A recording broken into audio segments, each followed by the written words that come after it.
It's about a priest trying to figure out what it means to be human. I think you'll like it. Sapper Morton, when handing a copy of The Power and the Glory by Graham Greene to a friend of his.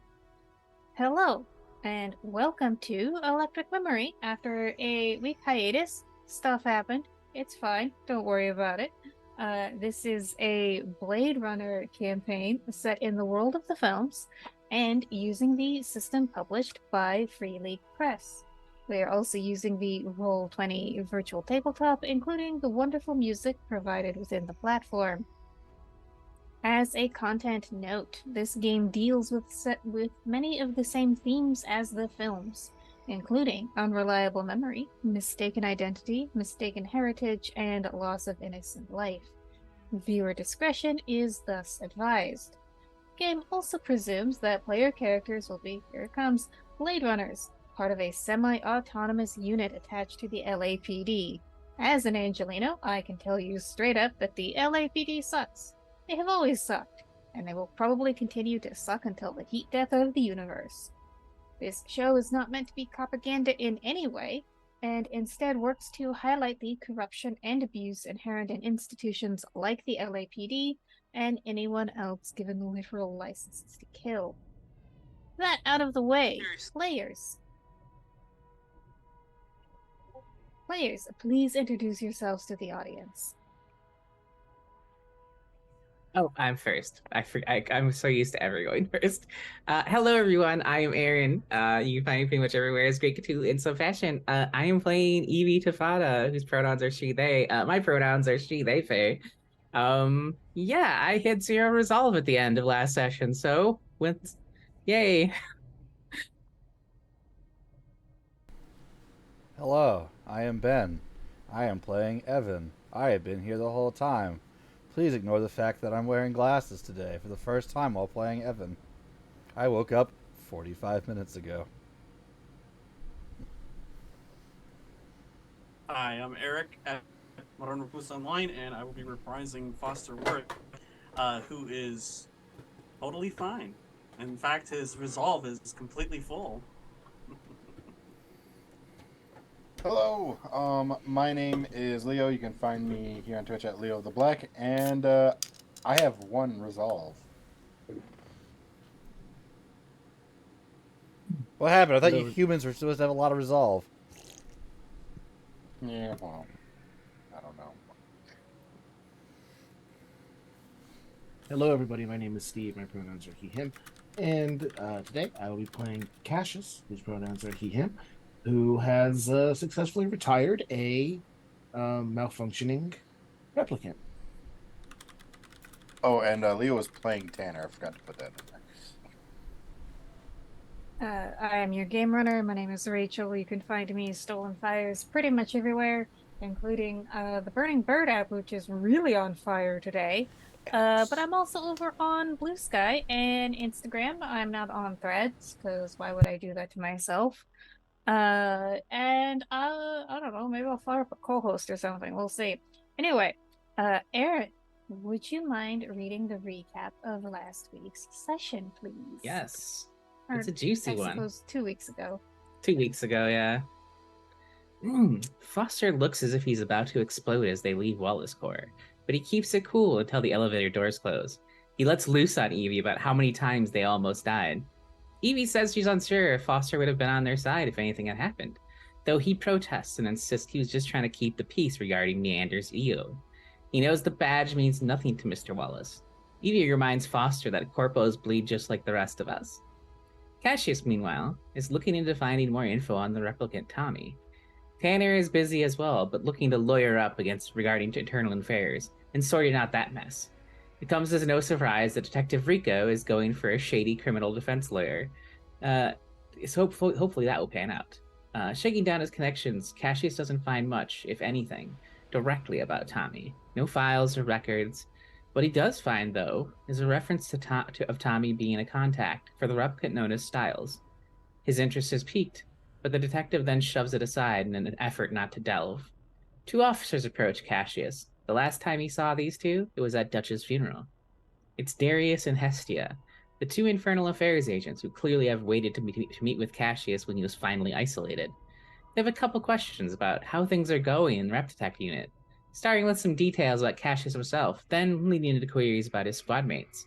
They've noticed that things are a bit different about one of them, particularly Tanner Rigo. He seems to do his own thing, going off by himself. The Internal Affairs officers asked Detective Cassius about Tanner's cousin Dido, if he knew about them. Comments about Tanner's methods of investigation bubble up, his informants, his cases. Throughout the entire conversation, Cassius finagles a way to be non-committal to both negative or positive answers. As they leave, the detective hears one of them comment about something about baseline, but he's unsure if it was regarding himself or someone else. Having searched for the right lawyer for him, Detective Rigo heads to their office for a meeting. Surprisingly, Tanner is transparent with the lawyer, to which the advice from the lawyer is also candid. The legal counsel suggests to burn the bridge of the relationship with his cousin, Dido. After the meeting with the lawyer, Tanner heads straight back to his apartment to find Dido studying for the colonist exams. The detective doesn't dance on eggshells for this heavy conversation, and instantly demands to know what Dido did. Tanner flips the desk and blows up on his cousin, revealing the investigation from Internal Affairs. Dido had used Tanner's name as a reference in the application, but Detective Rigo insists there's something else going on. He pressures his cousin until they reveal they got a fake colonist visa. They are desperate to get off-world, away from the corruption, yeast products, and pollution. Despite all they've been through together, Tanner kicks Dido out of the apartment. Foster drops Evie off at the precinct, and Tanner makes his way there as well. Foster, however, contacts Styles to relay a message not to invest in Wallace Corps, and if he has to cash in, message received. At the department, Evie updates Tanner and Cassius about the meeting with God. She informs them about the murderous Love and the less murderous Quell. Neander did at least give the name of a memory specialist. After all the updates, Foster walks in as Evie is heading out with the other two in tow, thus joining them for nudes. As they're dining, Evie blurts out bluntly that she wants to kill Genesis. Pretty much everyone chokes on their noodles at the suddenness. Look, we all work for Wallace. The least we can do is take some action. The least we can do to take some actions to remove Genesis from the picture.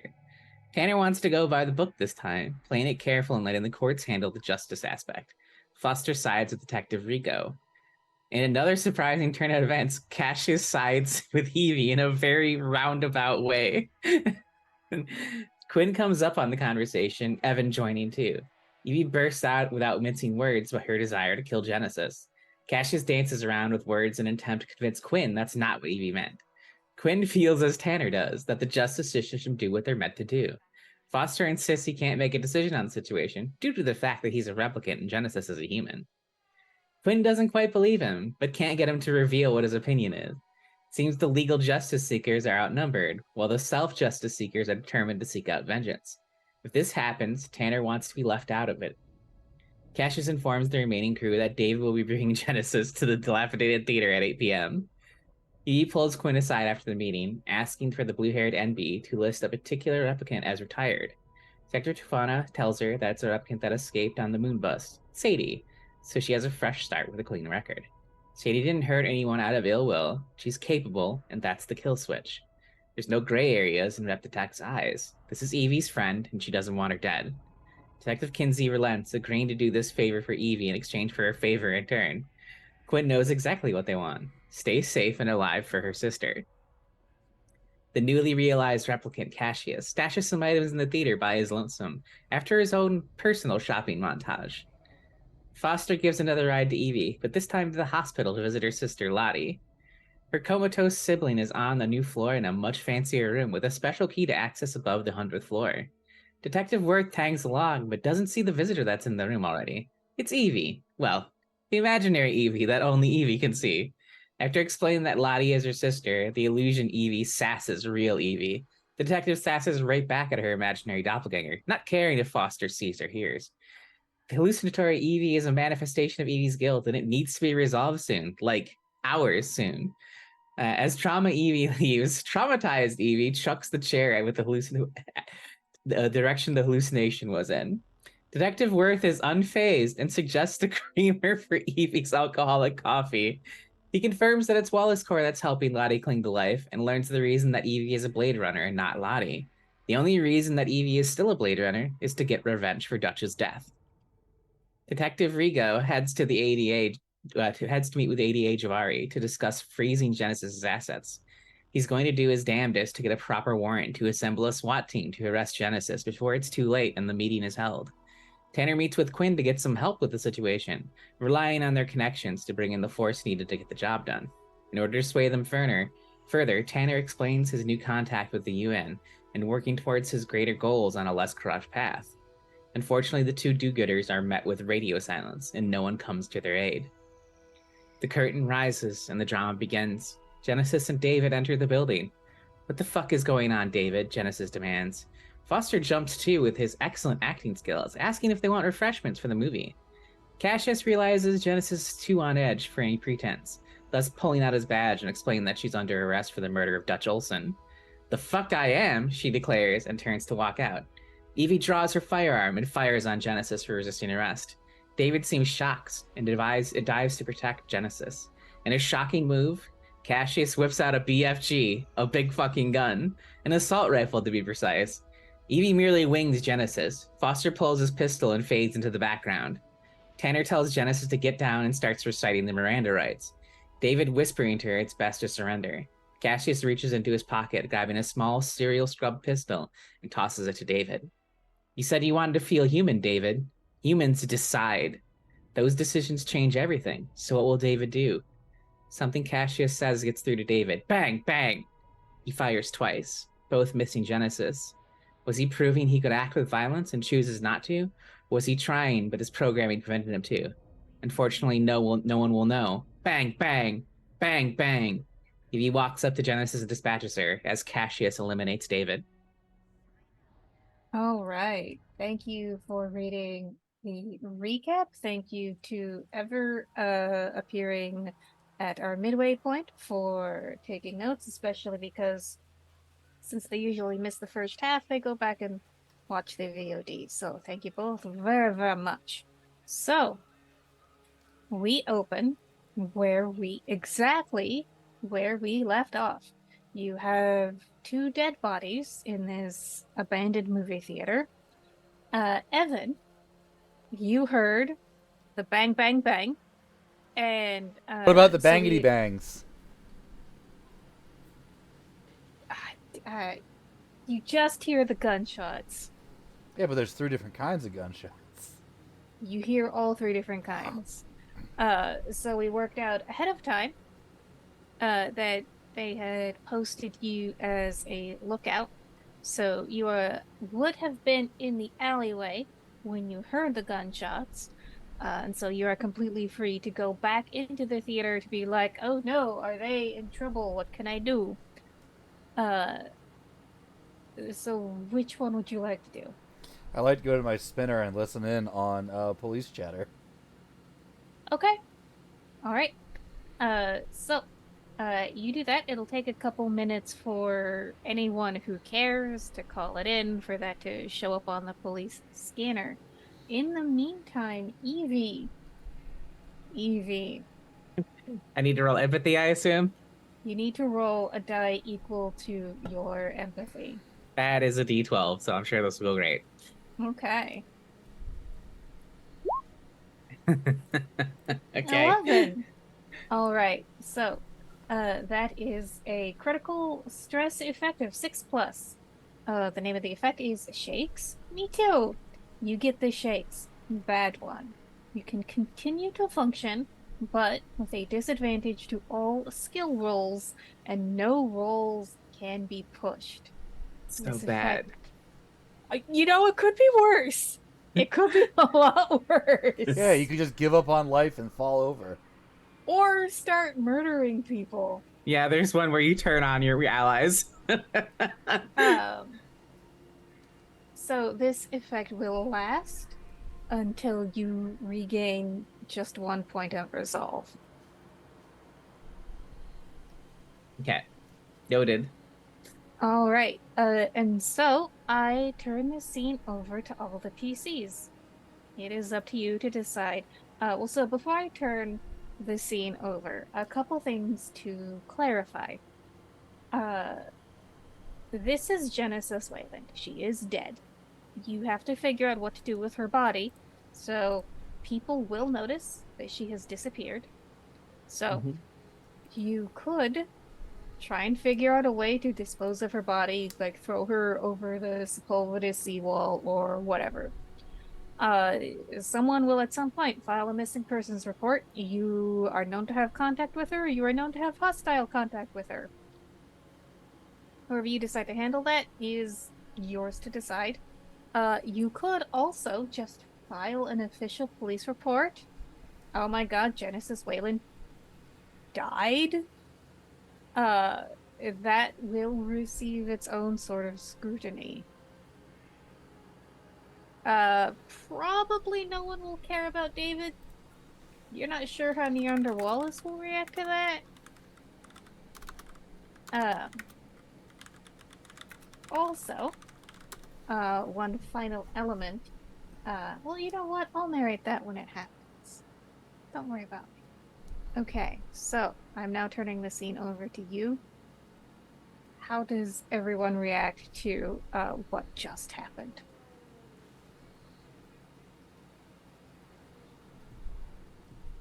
I will start calling on people. Okay, so teacher. I mean, teacher, GM. Yeah, so for me, I would have got my spinner, and I would have called in to make this as legit as possible.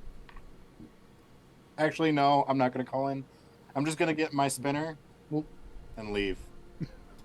I don't need to be around this because, So you're just walking out. yeah, like The you don't moment understand how shots are much fired, shit you I'm leave. in with internal affairs. Like, if they get wind of this, I'm going to jail. So I you can't just be here right now. No, Yeah, you so couldn't you're have been just here gonna- 5 minutes ago. You're already in shit creek. So you're just gonna abandon your squad? Okay. That's how you get rolled on. Straight up That's dead. how you get rolled on. That was some method role playing right there. No. What an amazing move that would have been. Well, sorry, go ahead. No, go, please, Steve, go. I was just gonna say, like, since I'm still standing over David with an assault rifle in my hands, and Tanner starts to walk away, I'll just be like, Tanner, where are you going? Away from this. We have work to do. Good luck with that. I ain't touching this. I'm already in deep shit. I shouldn't be here to begin with. But you Then are go. here. Let him go, Cassius. It's fine. We can take care of this. Foster, bring the car around and open the trunk. All right. Yes, ma'am. Tanner, before you leave, I'm going to ask for. Hang on, and let me make sure that I get this correct. Insight, please. Oh god. The guy that's watching me. Oh god. Okay, please. Insight and please, observation are different. Don't worry. Please, God. Okay. Oof. What? Oof. You, He can't Yo, even yo, push you- it. He can't push it. Wait, yeah, I can. Don't you Wait. only have one resolve left? Yeah. All right. You So could first push off, it. First off, unclick advantage on Yeah, I your just character saw that. sheet. yeah. You may push. You may re-roll 2 dice, not all 3. Okay. But if you roll a 1, that's You're your last done. resolve, and you're gonna have to make the same test Evie just did. Which is You know an what? empathy Fuck it. roll. Yeah, you roll your empathy die. Gonna do it. Bad. Yeah! Oh my He did it! Oh god. All right. It's happening! Push the popcorn, Okay. everyone. Oh, Foster, we're gonna shoot some humans. Why? All right. Go ahead and roll a die equal to your empathy, please. Empathy? Yes. Oh god. Wait.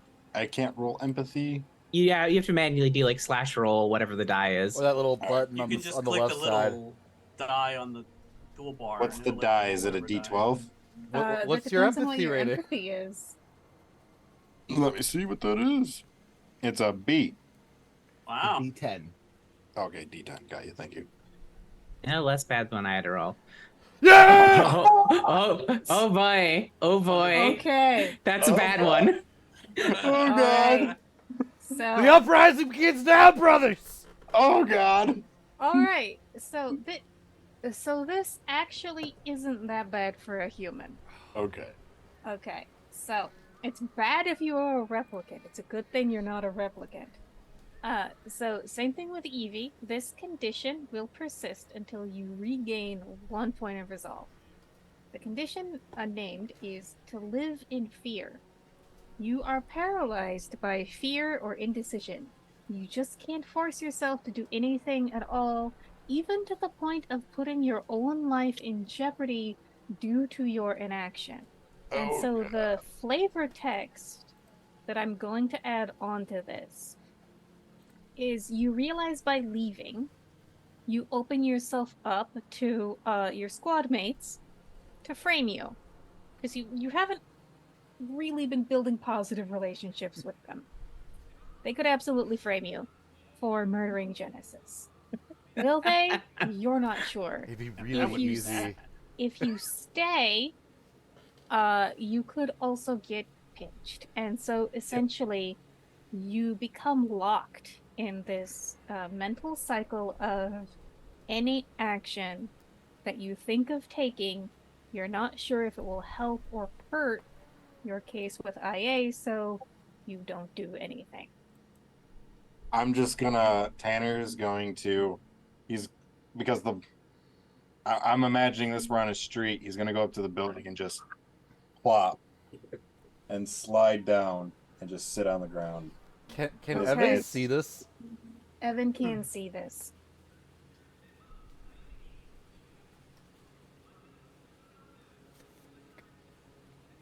All right, and so, Evan, Oh my you god, hear everyone's dead. you hear a little bit of police chatter about something going on in the theater district. And you hear someone say, yeah, we'll send a squad car out sometime, which you know means never.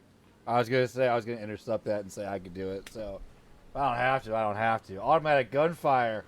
Downtown LA? Who gives a shit?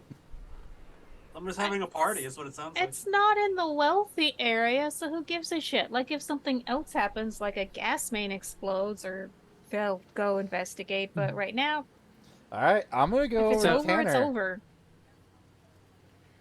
over. I do have a quick question. I don't want to take from their scene, but I have a question. It's just me and Cassius in the building now, right? Because Foster got sent to go get the car.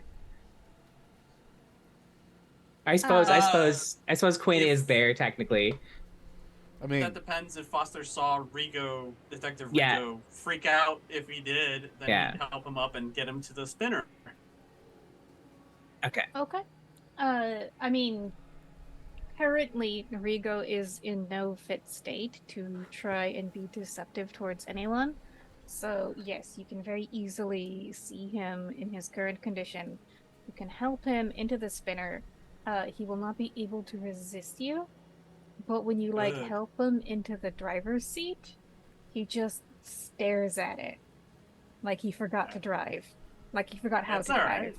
Sit in the passenger seat. I'll take you for a ride, Detective Rigo. You're gonna be fine. You're in the most capable hands right now. Oh God. All right, so the two of you are leaving the scene. that's is not gonna that- that's not gonna end well for Tanner. Yeah, I'm waiting for Miss Daisy to join us so we can drive. I can drive her. Okay. By Miss Daisy, do you mean Evie? Correct. Okay. All right, so yes, Evie and Cassius are alone with a dead human and a dead replicant. What's the plan, Cassius? Are we framing David and calling this in, or are we dumping some bodies? I don't know what you mean by framing David. David obviously under a degree of emotional distress, fell off of baseline, brought Miss Genesis here in a state of heightened emotion, in an attempt to retaliate against her abuse to him and other replicants. We responded, having put information and tracking on David after the events of the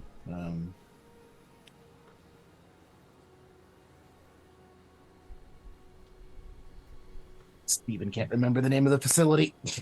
Bakersfield. Wayland we're- Yutani, Yeah, Tyrell. at the Wayland Yutani, after the events of the Wayland Yutani facility, we put eyes on David. We were able to get here. Unfortunately, both David and Genesis died in the ensuing shootout, with David bringing that 357 here. All right, I need you to help me dig these slugs out of the floor then. Get to work. So I think Evie goes to do it, and you visibly see her hand shaking at this moment. Like full tremors. So I'll come over and kind of kneel down and kind of try to reach out towards the, slug in the floor, but kind of take your hand and try to steady it as much as possible. Just be like, we did our job. I think Evie will look you dead in the eye and be like, this wasn't the job for me. This was revenge for Dutch. And then I will just look you right back in the eye and say, we did our job.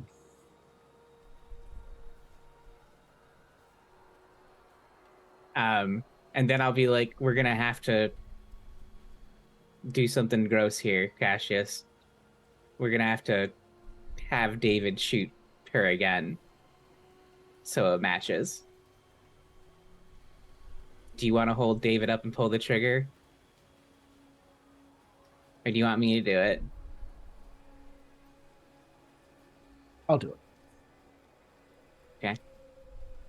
So yeah, Evie will get the slugs out of the floor. Okay. And then Evie will help prop David up so Cassius can aim. All right, and so Quinn is still here. They're around. It's just the player is not here. So I will pilot Quinn a little bit by saying that they can absolutely help. Okay. So go I ahead. question whether Quinn would help us do this, but fair enough. I mean, Quinn's a forensic scientist. They get. It's true. But isn't Quinn Yeah. moral? Yeah, I was saying Quinn has morals. Me and Cassius do not. Well, sometimes real life has to interfere on pretended fun times, so Quinn can cope when they get back. Okay. So, All right. go ahead and give me a firearms roll.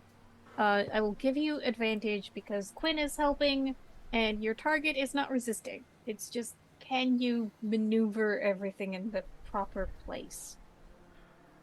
And you want me to roll that since I'm the one Whoever's manipulating? firing the gun. Yeah, I roll a disadvantage on everything. So mechanically speaking, Cassius should pull the trigger. Okay, cool. That is 2 successes. 2 successes. That's perfect. That's all you need. So you do feel a little bit of a twinge when you manipulate David's body, because this was your film buddy, and you killed him. Yeah. And now you're posthumously framing him for murder. And so, Evan, outside in the car, you also hear bang bang. Really, all 3 of you outside here, bang bang. I feel like I have to go investigate now. Okay. So you get out of your spinner. Foster and Tanner, you will see this happen. And yeah, you walk in. There is Detective Cassius holding the hand of a dead David, firing bullets into the corpse of Genesis Wayland.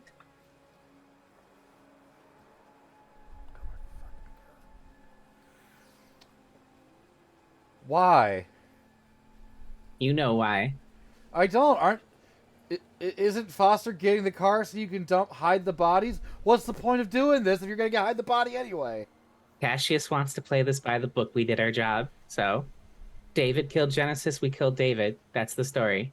You said Tanner Okay. saw this, or Why did you bring an assault rifle to the meeting then?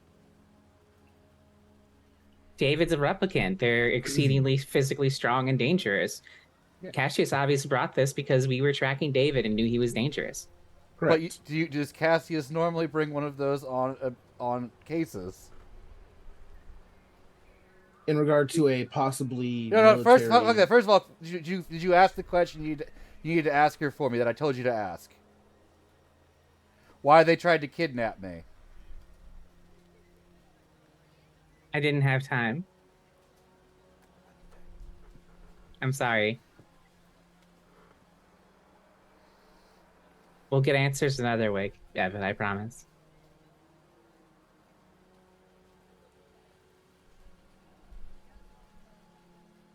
Tanner's just staring. All right. Tanner, hang on. Let me check. Okay. Go ahead, Tanner, and give me an insight roll, please. Is this going to be with disadvantage? No, because the rules for your effect don't say that you have disadvantage. Okay. Insight. You want to push that 5? Oh, 2. Okay. Fuck it. I'll 50-50 chance for that D10. Why the hell? Like, Okay, can I you have a push que- the 0? All right. would you do that? No. So, Why? all right. So,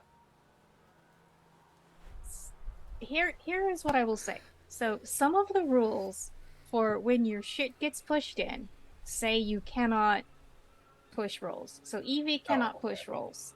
So, I would presume by inference that means that Tanner can still push rolls. However, if you push and roll another 1, your resolve will still be at 0, and you're gonna have to re-roll on the broken Give me a minute. table. Which just happened. Hey, Rachel, he rolled another Just 1. kinda Okay. happened. All right, so go ahead Would and you, give me... would you have wanted to push had you known that, though? Ew, I no, assumed he I did wouldn't know have, that. To be honest with you. What, you think you were magically back and full? No, go ahead and give me roll a d10, please. Okay. Oh my Oh, god, what if boy. he shoots Foster? Okay. Oh, now he's in Evie's boat. Okay, same thing that you had with Evie. So you get the shakes. The rules say you can continue to function, but I'm going to say because you're already suffering from the other condition, you cannot. You must now make every roll with a disadvantage, and you cannot push. Okay, well, Foster just did 3 Yeah, what's going on there, Foster? There's so much Nothing. happening right now. Is there something wrong with Okay. roll 20? Nope. Nope. Yes. No. There is in the sense that it has it out for us a lot of nights. So what's It your rolls result, great for me. Foster? Full. Okay, well it's full -1 now. Okay, fair enough. Okay. And so essentially what happens is Tanner and Foster have a conversation in the spinner that pretty much goes nowhere. Nobody gets anything out of it. Really get stressed out of it. Yes. No, I already docked them their points. I It's was a saying frustrating they just get conversation from stressed. both sides. Yeah.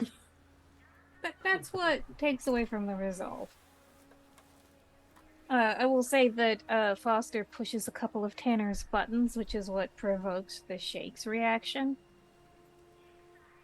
But, yeah, guys, listen to me to finish my sentence before you sorry. roll. Mm-hmm. Cashews, yes. I just didn't want to interrupt anything that's currently playing out. Am I okay to respond to Evan very quickly? Yes. So we've resolved Foster and Tanner. They're hanging out in the spinner, having their very circular, nobody gets anywhere conversation. Evan has walked in. So Evan, Evie, and Cassius, you are all in the same room now. So the scene is yours. So if you were picking up from where did you ask that question? And I could looking and kind of seeing your general tone and body language and the whys and whatnot. Just kind of, we've done the shot, kind of positioning David's body where it needs to be. And then I just kind of look up at you, Evan, and I'll walk over. Not too far, relatively close, a couple of feet away. Just sort of look and, are we okay? I don't know. We have to come up with a story now because you're calling it in. So how about you tell me what happened here, officer? What?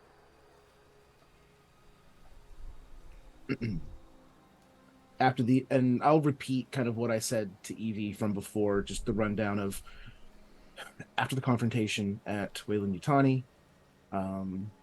It was clear that there was some sort of attempt by replicants to kill Genesis Weyland. It was believed that David, with the closest contact to her, may have been involved, so we put eyes on him.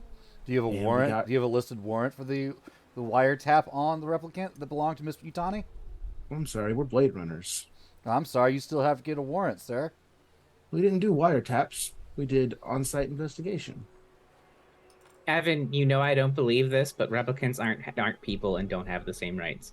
Yes, but rich people's things have more rights than the person on Earth. These are the questions they're going to ask you. Get your shit together or I'm dying. You'll go to jail. You'll get fired. I'll die. Okay? I need to know the truth of what happened here. We as Blade Runners made the decision to keep an investigation on David, a possible rogue replicant, to protect Genesis Weyland. Why not recuse yourself from the investigation after a colleague of yours was murdered? We weren't asked to. That's a problem for Joshi, not us. And did you ask what really happened, Evan? Is that what you asked? I'm asking right. You're telling me right now what really happened. When they ask me what happened, I will tell them what happened. Okay. Well, Cash just told you what happened then. Okay, so what led to the assault rifle being pulled out? David, in a state of mind, was seen bringing Genesis to a location outside of their normal things. We thought that this was the possibility of erratic behavior, and with a possible military upgrade secretly in David as his bodyguard, we brought extra protection. And this is why you asked the replicant EVA-6U to wait outside on watch detail, correct? Correct. Okay.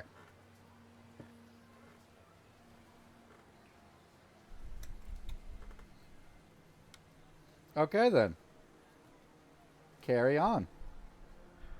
I'm going to walk back out into the rain and have a smoke. Call it in. And Do you Evie say will that? walk out as well. Yeah. Going back to the car. Want to stop by Foster and just say, get him out of here.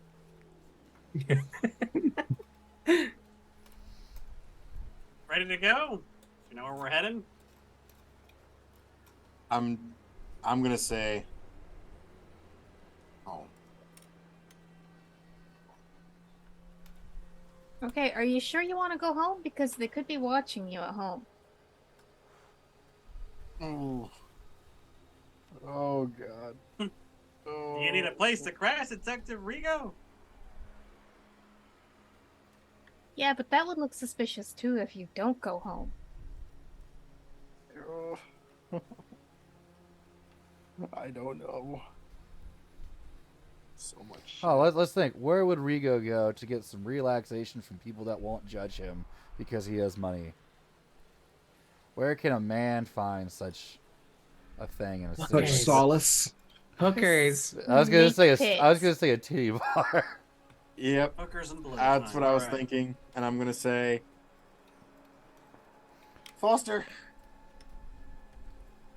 why don't you join me we'll get drunk. And Well, how do you know that Foster isn't an IA informant? He only joined the squad after the investigation, after IA made contact with you, after all. I think that No. like shit. Right. I just tell him, Foster dropped me off at this address, and it's a legit ATT bar.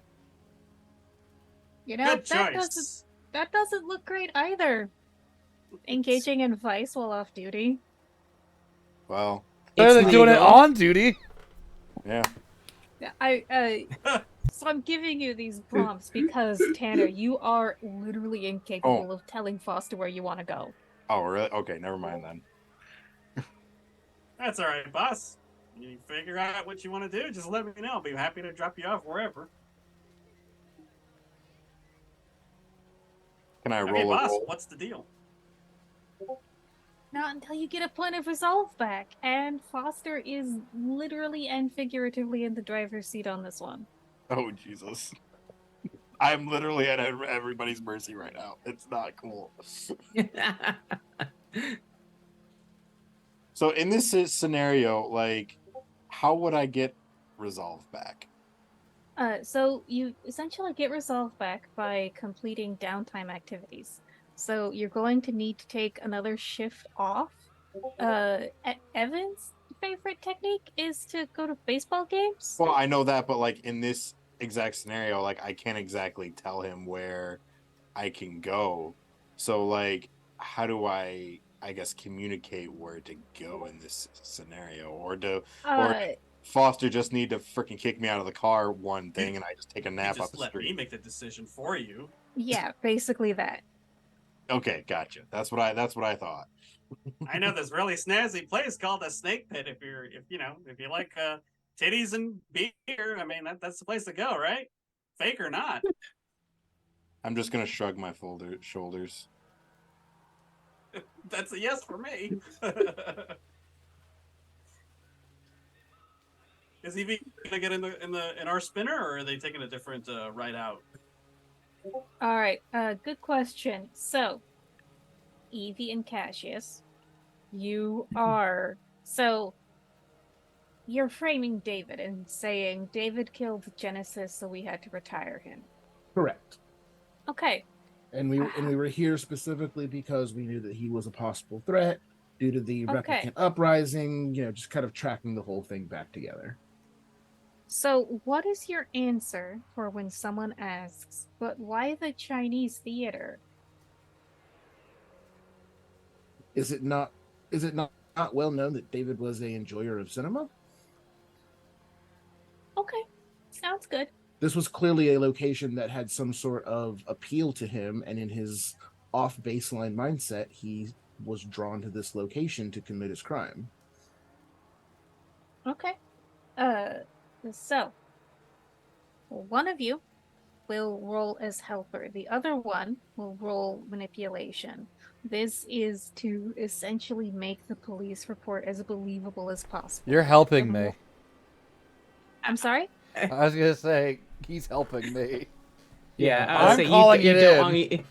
You don't want me rolling right now. Okay. Can I? I have a question. So I roll everything at disadvantage, which already puts me at 1 die, but helping puts you at 1 die.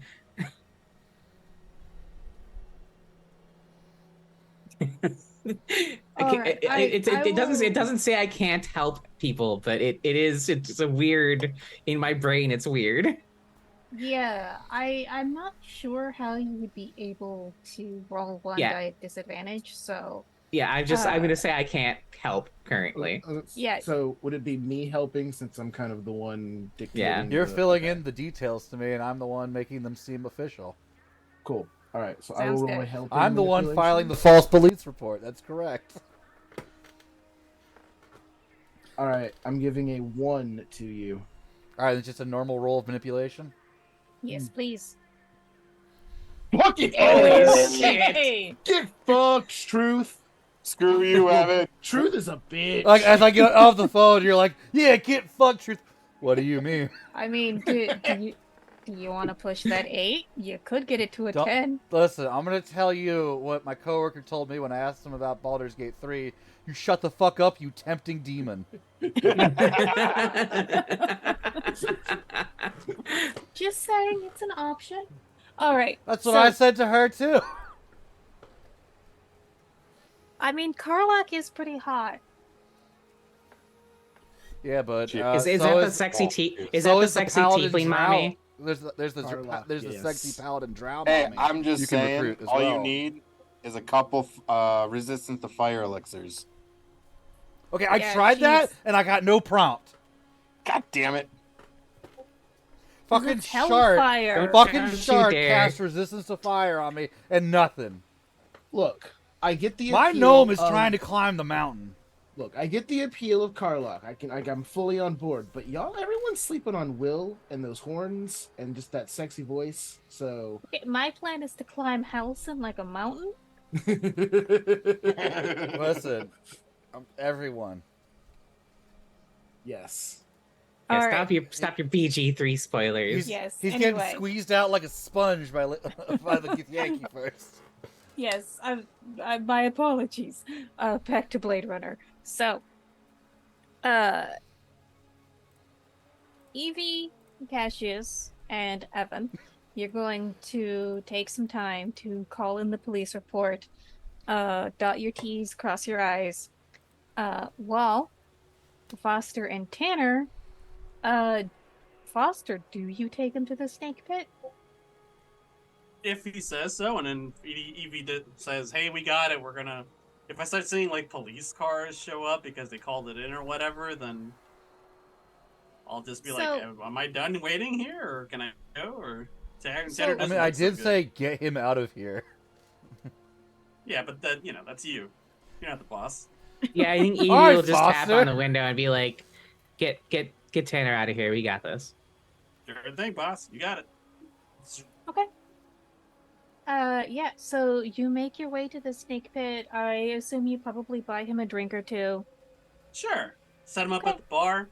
Use my pager. All right, so, I will hand the scene over to you to have whatever conversation you would like to have. Tanner, this condition will persist until the end of the shift.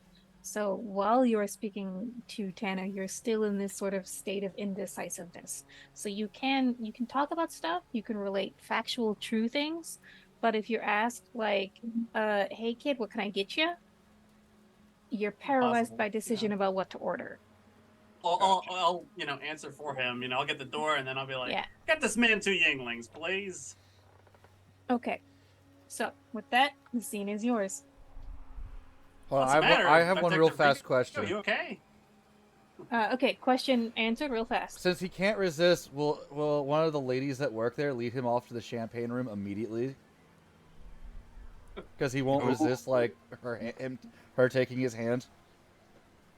I'm gonna say that based on body language, it's clear that these are two men sort of working through something between the two of them, and so the workers in the establishment are like, no, not the best target.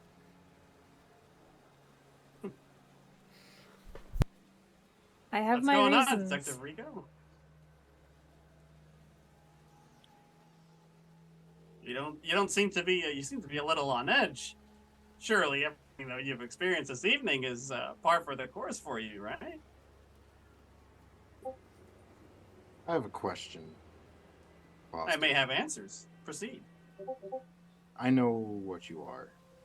Do you have a sense of what's right and what's wrong? That's a tricky question. What are we talking about? You saw what happened. I did. That was right or wrong. I'm in no position to make that determination, Detective Rico, since you know very well what I am. Then why Wouldn't you agree? are you a cop then? Because that's what they designed me for. He kind of chuckles and he's like, "What a Here, fucking have a drink." society we live in." I'm gonna take it straight down the gullet. And I just motion to the bartender, like, keep them coming. Wow. Put it on my tab. Now, tell me, Foster, what do you think about this? Well, I think this is just another example of what happens to people who cross the LAPD rep detect. Is this not what you wanted in some way? You wanted some kind of retribution for what happened to your unit and Dutch. And, I mean, look at the fallout that happened from those investigations. Holden was out in the cold. Thing is Didn't you want some sort of retribution for that? I guess yes, I did, but not in the You way. can be honest. You can be honest with me, Detective Rigo. You and I have been on the force for quite a long time. You can tell me how you feel about replicants. It's not going to hurt me. I was made to serve. You may find this hard to believe, but I don't hate replicants. I never did. Actually, quite the opposite. You know, I do find that hard to believe. Nothing personal, of course, but this is Rep Detect after all, and you kind of have to have some sort of a bias against replicants to begin with to even do what we do, don't you? No, actually. You're completely objective? Come on. It's just you and me here talking. I'm not. And you may think of me as, I guess, the shady person on the force, but No, I don't go by reputations, Detective Rico. I go by strength of character. And you certainly showed quite a bit of strength of character recently. I mean, obviously you're shaken up by what just happened, but we're talking about a replicant and a very rich person. I'm just, thing is this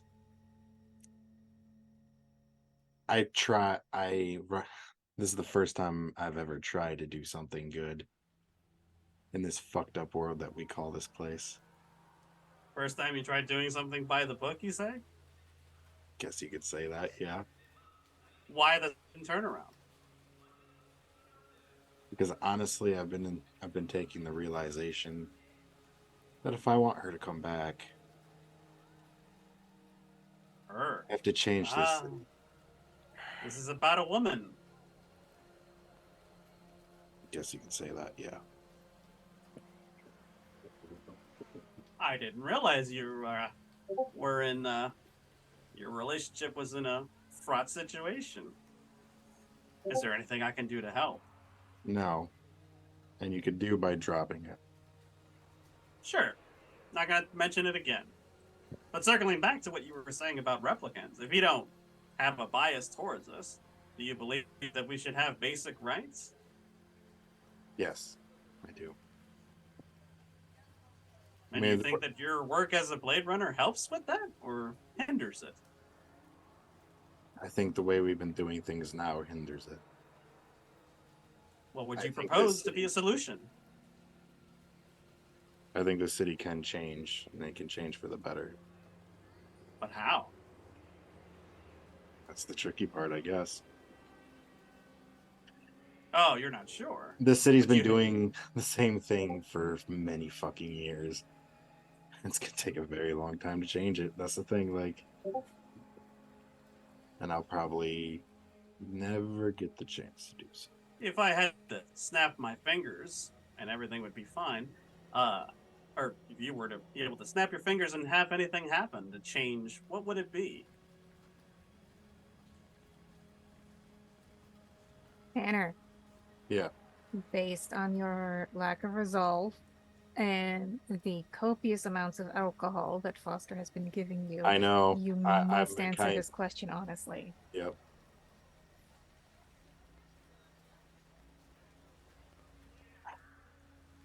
Okay, should I? Okay. I want to bring the girl back. Your lady friend that you told me to drop the subject about. I'm not trying to discuss that. I'm talking about replicants. People like me and Well, the, so, recently storyteller deceased state- question. Tanner, when you talk about the Oh. girl, who are you thinking of? My replicant girlfriend. Okay, carry on. Does this dawn on I think he should put like. I think he Foster? could put two and two together. Hmm. I have given him enough Maybe at information first to- he's like, "What are you talking about? I thought you didn't want to talk about your." Oh, I Yeah. see. So this is a personal reason why you want better rights for replicants. I understand. Say no more. Put another drink in front of him. I'm gonna have to do some Can thinking. I roll on to decline that drink, or do I do it?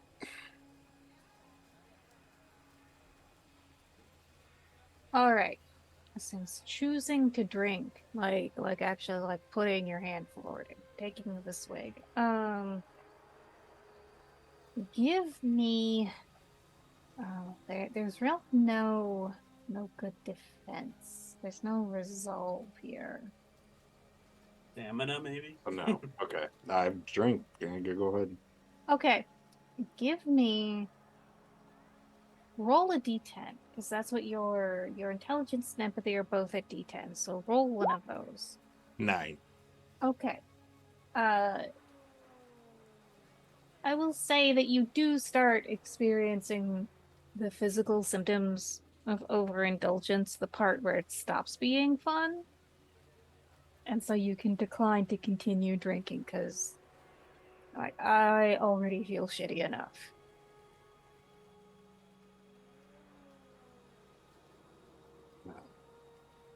Good. Fair enough. Let me know when you're ready to head out, or if you still want to go to the titty bar. Foster. Yes, Let me sir. ask you something. Do you think this city can change? No. Why? Well, the only time it's changed is when something drastic happens. Blackout. The city changed. The whole world changed. Something drastic like that doesn't happen again. How can we anticipate anything changing, really? Especially with everything structured the way that it is. Wouldn't you agree? You know, there was an old guy way back before the blackout. Like, believe it or not, there was a little bit of a history major, and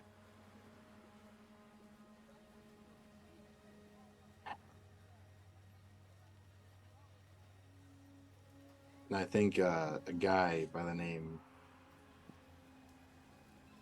way back before, honestly, anything, back when ships were still crossing the ocean, if there is a fucking ocean in this world, and Oh yeah, the Sepulveda seawall is the only thing keeping Los Angeles from getting drowned by the Pacific. yeah, The ice caps are melted. There's way too much ocean. yeah, this guy, he said, not a government. Every 100 years should go through a rebellion of some sort. And if that's what you're, and if you think along those lines,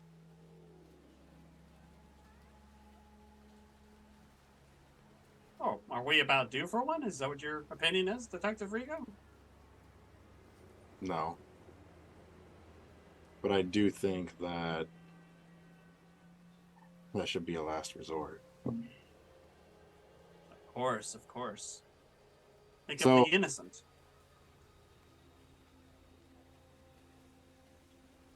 But the thing is, it always comes at a cost. People will die, your people will die, my people will die, everything will die. Eventually. Would someone be really willing to do that? Kill the children, the babies, the adults? Like I said, Detective Rigo, nothing ever changes until something drastic happens. And this is kind of Tanner's way of putting the pieces together of what Foster's kind of up to.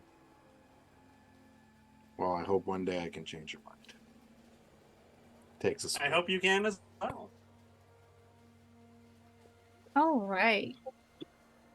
So, unless the two of you have something that you would rather be doing, or want to take care of, we'll say that you're here for, the next 4 to 6 hours, spending a whole downtime shift. Is that accurate? Okay. Well, yeah, I guess. All right. In that case, Tanner, you regain 1 point of resolve. Your conditions evaporate. Although actually, nope, I'm gonna take that back. Oh, Sorry. I'm gonna give you a choice in just a little bit. I'm gonna circle back real quick to Evan, Evie, and Cassius about what you are doing after you call in the report.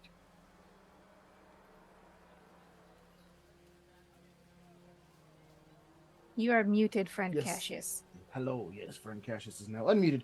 I would be sticking around, as I'm sure there's going to be the normal,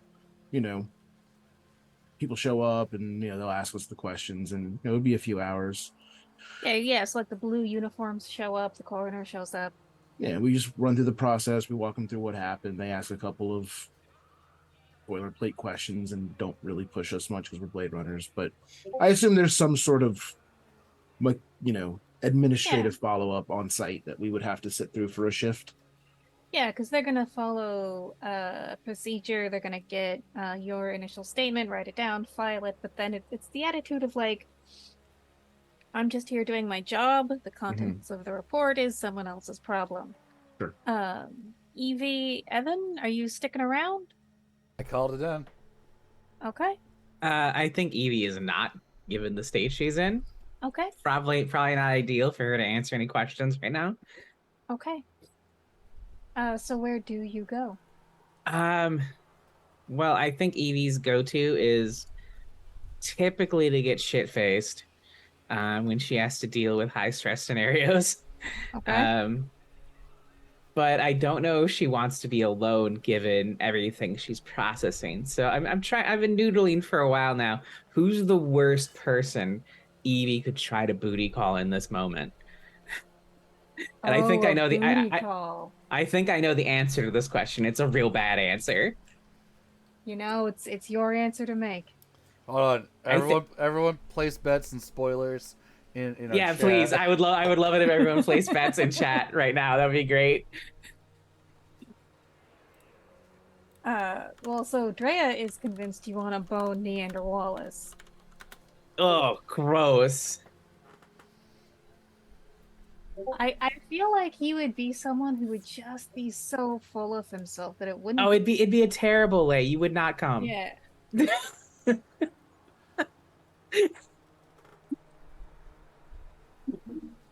Okay.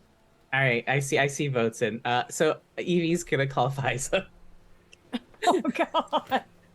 Okay. Oh wow, no one got Holden. Really? You said bad. Worst. This is bad. I'm a reporter in the state she's in after what she just did. That's The worse worst. than Holden. I mean, Imagine. she's You're gonna have also, to get on top. Also, not into dudes, by the way, not into men. Like so, all of the dude guesses were way off the mark to begin with. I mean, Coco's pretty attractive. All right, so you call. His face is like he's just, I don't know, cold. He's like weirdly attractive. If that makes sense. Like he's got good Yeah, bone structure, agreed. Is that Yeah. modeled off of Polka Dot Man? but I forget who plays Coco in the movie, but he does have odd bone structure. Okay, all right. Anyways, All right. So, what's your opening pitch to Faiza? I don't think she's going to. She's gonna try to do subtlety, and be like, "Hey, I have some intel. Will you meet me at my apartment?" How about, and she names a bar that is close to your apartment, but not actually your apartment. Sounds good. All right, so you show up. She's already waiting. So Evie will. Oh, shit, I forgot I have the shakes real bad. This is gonna be great. So I think Evie sits down and immediately orders like a double of something on the rocks. Are you okay? Uh, rough night. Do you want to talk about it? Sure. I mean, it's part of the intel I have, right? Is this on or off the record? Dealer's choice. Okay. What happened to you tonight? Is Quinn okay? They're dealing with some reports. Uh, she'll take a drink. Glass shaking and the ice rattling in it. Genesis Wayland's dead. Oh shit! What happened? Her little personal boy toy replicant shot her. I thought they were programmed to not do that. And he was malfunctioning, apparently. We had been keeping tabs on him. That in the whole incident at the campus you were planted in, kept he kind of got flagged for us. So There. you just retired him? Yeah, he's dead. And Genesis is dead too. Good riddance. Hey, look, I can tell that you need someone to talk to, and I'm totally here for you. I will be right back. I need to go to the bathroom. I know I'm going to roll this at disadvantage, but I'd really love to insight that. Go ahead.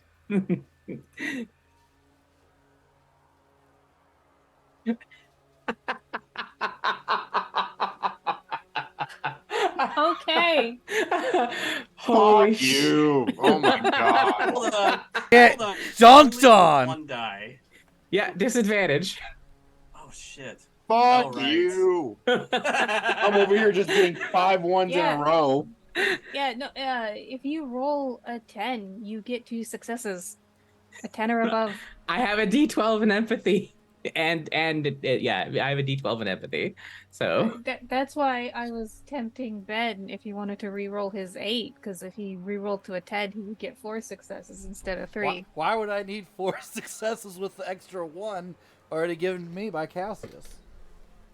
Because you're basically cops trying to cover up the death of, like, Bill Gates. But, alright, so, Evie, yes, you absolutely can tell she wants to call this in so bad. so he's just gonna grab her arm, like not aggressively, like don't do this right now. How many people know? Whatever blue clothes showed up in my squad, and you now, I guess. Okay. Wow. Shit. And so you see her sort of like making some calculus, and then she's like, well, okay, so what exactly happened? So she's figuring. I'll give this to you as your second success on your insight. Okay. Okay, if I can't call my editor right the fuck now, I'm gonna make up for it by getting more details. Okay. Here, let me order you a drink and I'll tell you everything. Okay. And so I would say that you would spend the rest of your shift doing this, except halfway through your shift, No. all of you receive the same message through your KIA unit. Joshi would like to meet with all of you for a performance review. Now, please.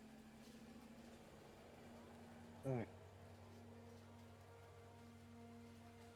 So, here is the choice that I'm going to present you. You can, if you like, do what she says. Evie, Tanner, show up to your performance review with your lack of resolve conditions still active and half drunk. Or you can try and manipulate things to delay the performance review long enough to complete this shift of downtime. Based on the message you receive, it is clear that Joshi intends to speak with you 2 at a time. So I'm drunk. Yes. I'm gonna make myself puke. Okay. Pro So, tip: that doesn't make you undrunk. It just makes you feel like shit and still be drunk. Wait, random luck roll to see if a stripper intercepts him on his way to the bathroom. well, all right. No, so, I'm thinking like he's drunk to the point where like he just keeps on like puking. all right. So, if you want to say, "I'm sorry, boss. I know I'm supposed to be on duty, but I'm way too shit-faced to show up for my performance review," that is a choice. It is not one I would recommend. Oh Do it. no, I'm not doing that. Okay. What's worse, showing up drunk, or saying, "Can we postpone this? I'm drunk." Right. The other thing is that you could figure out a way to postpone your specific review. So, when the calendar update shows up on your KIA unit, it is Foster and Tanner will be going in together. Evan and Cassius will be going in together. Quinn and Evie will be going in together. Fuck my life. Evan. Yeah, the team that does all the work around here. I get stuck with. I'm like one of the best liars, and I get stuck with the worst liar. You're going Great. in with who, Evie? I can't get caught When? lying. Oh, you're fucked. I know. So I think the message Evie will send to her is, "I'm meeting with an informant, and this is integral to future investigations. I can't be bothered to come in right now." Go ahead and give me a manipulation roll. Fuck my life. I can't do anything There it about is. It happened again. Yes! Yeah! It keeps Well, I happening. can't What is push. it? So, You get your comeuppance. I see a benevolence from Drea. Can I roll another die? you can re-roll the die you just rolled. Okay. So that's a D12, I believe. Come Yeah. Come on. Okay. Come on. Let's fucking Oh! go. Okay. All right. So with that one, I would have said that your excuse, you do get to reschedule, but she doesn't buy it. But Okay. thanks to Drea. Thank you, Drea. Thank you, Drea, my love. Also, Betty, I haven't forgotten your malevolence. It will absolutely Joshi's gonna get to roll with advantage on any insight checks y'all make to bullshit her. Oh no. I'm so fucked. So I'm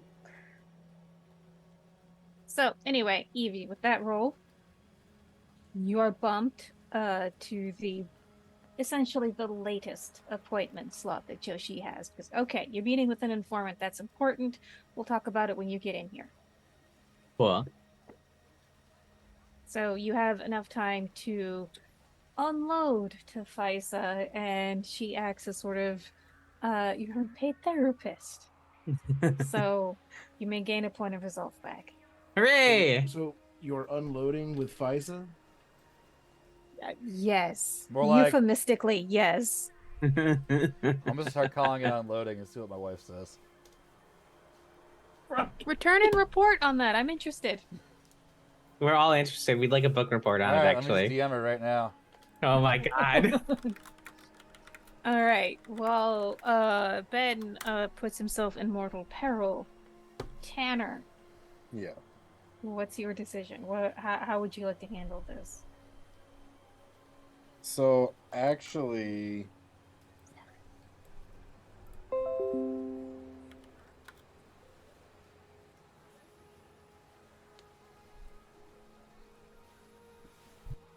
could I say that I have to go to the wait? What time is it right now in the world? It is late morning. We're coming up on afternoon shift.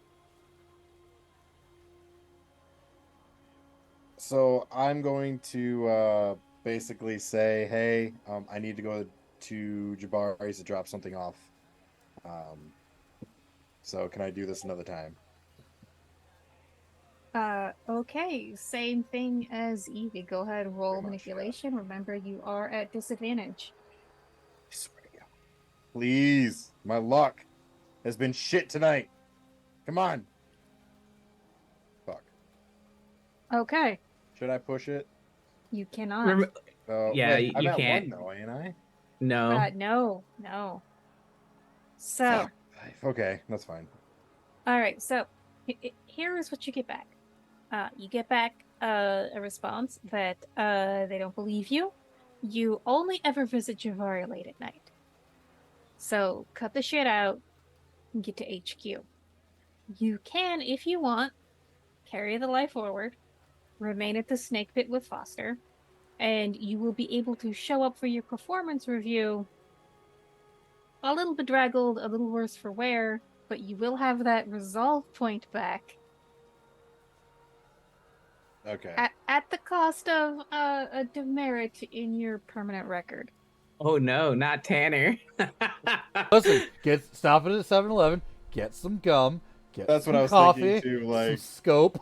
I was being like beforehand, I'm gonna go like convenience store, get some mouthwash, drink a shit ton of water. Accidentally spill some Dude. gasoline on yourself to cover up all titty bar But scent. I would say go, but if you're going to a gas, buy some Axe body spray and give yourself an Axe shower in the bathroom real quick. It's Yep, better to that's That- smell that like is never Axe than BO. Yep, It's never better to smell an suspicious. Axe than liquor at It's your better to performance smell review. like straight gasoline because you spilled it on yourself while refilling your car. Well, so Look. here's the important question, because Tanner's still in this decision paralysis point. What does Oh, no. Foster want to happen?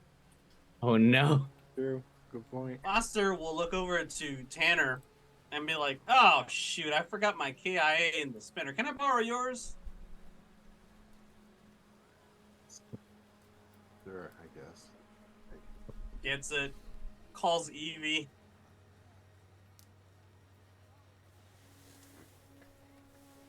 What's up, Tanner? Assuming it's Tanner. What are we doing about the situation, boss? Foster? That's the official story. Yeah, he's like, I gotta go real quick to make a call to Tanner, and he goes over to the restroom and calls Evie, or out back. I would imagine behind the snake pit. 1 sec, Foster. She'll do what Faiza was trying to do to her and sneak off to the bathroom to have this private call real quick. Okay. And then she'll check all the stalls to make sure no one's in there, and then like lean against the door so no one's coming in while she talks to Foster. We've been monitoring David because he was acting erratically ever since the incident at the Weyland-Yutani facility. We followed him here, followed him to the Chinese theater. We heard gunshots. Cassius came in and took care of David for killing Genesis Wayland. Evan and Cassius have all the salient details and paperwork. Got it. So Cassius and Evan knows everything. David showed up with his own firearm and fired on Miss Yutani and murdered her right before us when we went to go to make the arrest. Is that correct? Yes. And you're ordering me to tell this to Yoshi, correct? I am telling you that this is the story we're going to tell Joshi. Yes. You got it, boss. You're the boss. How's Tanner? He's been better. He's crying about his replicant girlfriend, but alcohol's having an effect. Yeah, you learn something new about someone every day, I guess. Yeah, I think it was just the alcohol Foster. talking, really. All right, appreciate that. I'll owe you one, Foster. Nah, no problem. It's all for free. See you back at My- HQ. I think before she hangs up, you just hear her say, "My fucking ass, it's free." Click. Great.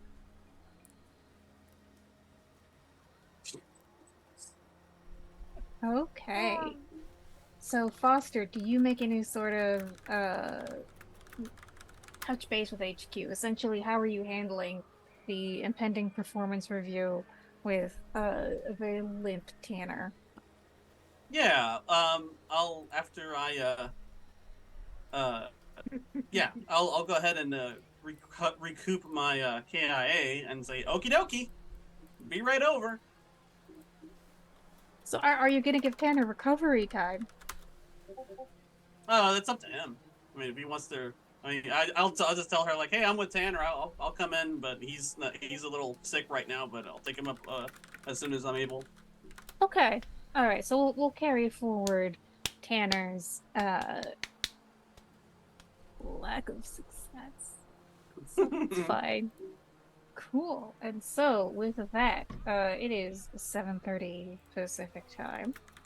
And I think this is a good point at which we will go to break and leave you to anticipate what might be coming for your performance review. I'm gonna sing like a canary. See y'all in 10 minutes. Damn Foster it. got me drunk. Don't you fuck this up for us. Evie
right, indeed. Let's jam. So we have an Ever. Hooray, Ever. So just to catch Oh you right, up I on got a... it. Hold on. Keep going. Keep going. Oh, okay. All right. Ever's still a doggo. Yeah. Fix it. A very Boink. cute one, though. The cutest doggo. I did not Work, check work. my cams because I do Evers in the same place every time because they always come into the halfway point. We're good now. Work. All right. So, to catch Ever up, Genesis and David got banged last week, 2 weeks ago. And they decided to frame David for murdering Genesis.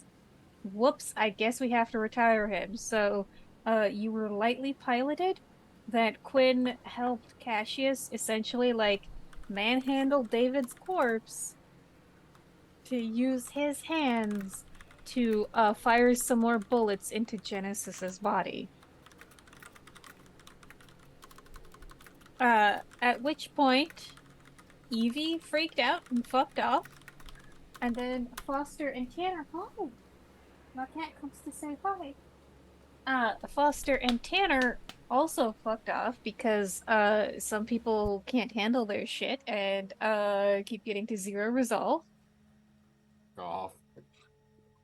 And so I just sort of assume you would have stayed at the scene of the crime to help Evan and Cassius wrangle the blue suits who show up, the coroner who shows up to process the crime scene. Listen, everybody knows on this 6-man team, you only need 2 people to actually do the work. Yeah, I'll stay and Listen. help.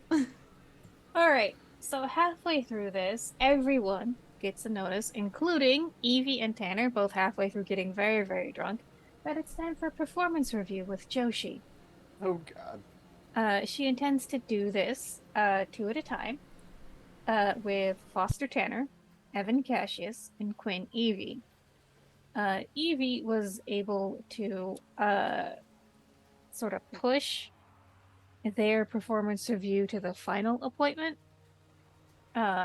Meanwhile, sharking your date, trying to put the moves on Fisa. Look, Evie was trying to smash. Don't judge me, Quinn. You didn't like Fisa. What is this? Because Evie had 0 resolve and wanted a hate fuck. Yeah. Okay, I understand that. So Whomst we- amongst us, right? I have never sharked anyone. we will open with the initial set of performance reviews. And so I didn't ask, but you had no reason to postpone. So Cassius and Evan, unless you try to do anything to make this not be the truth, you will go first. Wait. Can we get postponement on the grounds that we're still wrapping up the crime scene here? One of you has to roll Hold manipulation. on. Does that sound fun, Steve? I mean, we are the ones on site, so I'm good with that. I will let one of you roll manipulation with I can get a advantage 1. due to circumstances. I will Let's take get a care of 1. that. That sounds like a Evan job. Yep, I got that. Fuck. Okay. Okay. Cheers, motherfucker. Yeah. So Oh. We're just like at a gas station somewhere eating like donuts. I love that me and Evan are just like fucking chilling, doing like the work here. Yeah, he's got a donut half in his mouth. Like, yeah, we're here. We're here. Yeah, we're working. Yeah. We're working the Fucking case. guy. you know, I will say that you get access to like the preliminary police reports, crime scene photographs. Quinn will probably back you up as well, and so you get yours pushed back as well with no fallout. Oh yeah, let's get our lunch paid for then. Count as overtime. I get a training point for this. All right. So in that case, we leapfrog to the next pair of people, Foster and Tanner. Oh god. Don't you fuck us. Don't you fuck us. try not to. So, you show up at the beginning of the afternoon shift. Tanner, you've done a reasonable job of being able to sober up. You have your point of resolve regained, so your conditions no longer apply. Yeah, so, you go to what was formerly Holden's office. You see that, like, the nameplate has sort of been prized off the door, a temporary one affixed with Joshi's name on it. You walk inside, and one of the things you realize is it's not as stuffy in here as it used to be. Like, Holden was making his own life a lot more difficult than it had to be for no reason. Masculinity. I mean, I wasn't gonna say it. I will. Yeah, is the windows open or something? I think that would make it just- worse in LA. Not necessarily that the windows are open, just that like there's less stuff here to like with the layer of dust to capture the heat and everything. Ah, okay. Yeah. So Joshi is there. Our queen, Robin Wright. Sitting, yes, exactly, Steve.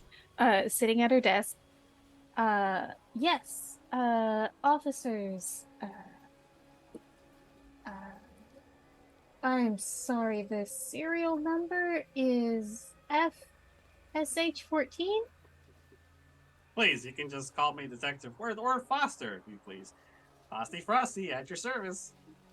Ah, yes, I see it here. And Detective Tanner Rigo. Good, good. So, as I'm sure you are aware, the former deputy chief has decided to take an early retirement. Clearly, it was time. We wish him all the best, and I'm here to get a progress report on your cases. So, what would you like to tell me?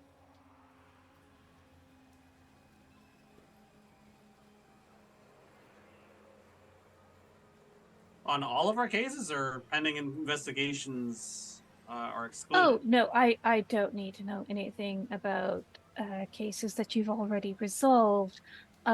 Cases still open, still under investigation. He looks at Tanner. Detective Rigo, please. Human before replicant.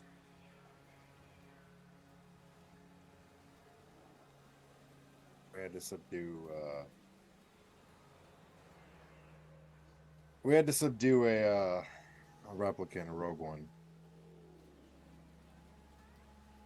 Yes, I heard that on the radio. What would you like to tell me about that? Apparently, thing is we've been investigating this for a while. Seemed like he was he showed signs of being rogue. Right. So this relates to the accident at the Wayland-Yutani air dock. Yeah, I guess you could say that. Kind of where How did that resolve? Remind me, I don't have the file to hand. out of character. So is she talking about the air dock, like the explosion, or she's talking about The way the case resolved. Are you talking about like where we first went there when we were investigating the explosion, or is she talking about when Dutch died? They're both the You same know, case. it is however you choose to interpret her words. Okay, Or actually, you know what? Give me an insight roll. I shouldn't have said anything. Gosh darn it! Please don't give me a 1. You're still a little drunk. I guess So- so. So if you roll a 1, nothing bad will happen unless you decide to push. Gotcha. 2. Yeah. Okay. I ain't pushing. All right, yeah, and you can turn off disadvantage on your character Yeah, sheet. that was disadvantage. So when she says, "What do you want me?" or like, "What do you have to tell me about that?" She knows. She's like, "I don't have." She's like, "Yeah, I don't have the file to hand. So could you just fill me in?" She knows. She is asking to find out what you're going to tell her, and she's going to compare that to what she knows happened. And It, the your specific question, yes, she is asking about the explosion on the Wayland-Yutani air dock, in which your squad was asked, "Find me the replicant responsible." And then you if found I out like notice, it was a total insurance yeah, phenomenon. if I see Detective Rigo like hesitate or anything like that, I'll take the easy layup and go ahead and fill her in on everything that happened within that investigation. You know, we went in to investigate an explosion. It turned out it was corporate malfeasance as expected, but there was a larger cover up going on with the replicants on hand by the Wayland Yutani Corporation, and of course, uh, certain experiments which are not very moral. Okay. Nevertheless, there was a big fiasco and a bloodbath that followed, and you already know what happened after that, of course.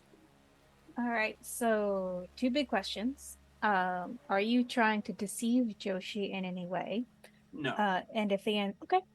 Um, so the second question is, are you trying to shape her attitude about the case in any way? I'm trying to shape her attitude about me Okay, with the easy layup. all right. So in that case, uh, I, so essentially, uh, Betty paid for malevolence. So we're gonna have to do it this way. So please roll me manipulation where Joshi will get her insight roll. So at disadvantage. You are not at disadvantage, but Joshi is at advantage. Ooh, okay, got it. I roll it straight or with any. Yeah, Just roll it just roll it straight. straight. Straight Okay. manipulation. Oh, there's the Okay. 3. 2. Oh wait, that's her roll. That's her roll. uh, All right. So, okay. So you're gonna push. Do you want to push again? no, I'm good. Okay. So ties go to the defender, which is you in this place.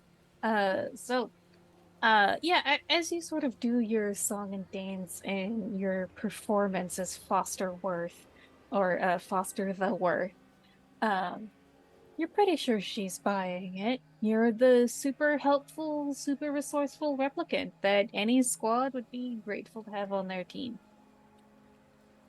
Yay. Okay. Uh, and so she then says, well, thank you for that, Detective Worth, but if I'm not mistaken, you joined the squad halfway through after unfortunate loss of another detective. What can you tell me about that, Detective Rigo? Uh, basically, and this is kind of I wouldn't hide anything. I would say, well, apparently someone set in a hit squad of some sort. Black Ops, like these guys were trained, came into the warehouse that we were in, that we were investigating, start And shooting up the you place. said someone. Do you not know who? Nope. Okay, Yep, that's gonna be you're lying. Manipulation, please. Fuck. Okay. Oh. Oh yes, Oh, yes. Believe me. well, you should probably reconnect with your squad mates because I have a couple notes and formal reports from them. They think they've got a pretty solid bead on who is responsible. But I suppose that you've been quite busy, haven't you, Officer Rigo? Yeah, you're right. I have some communications from uh ADA Javari. Yeah. Is there anything I need to know about? Anything that you're going to need to use departmental resources for?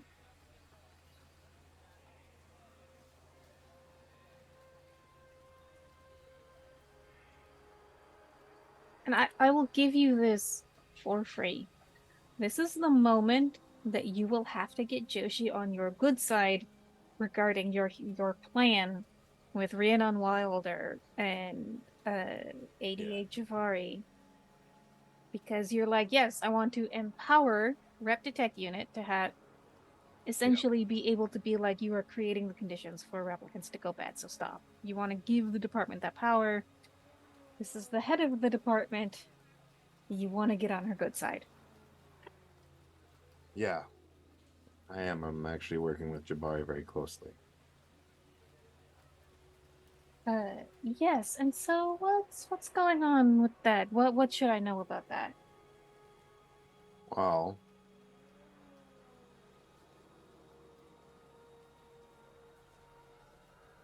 I've been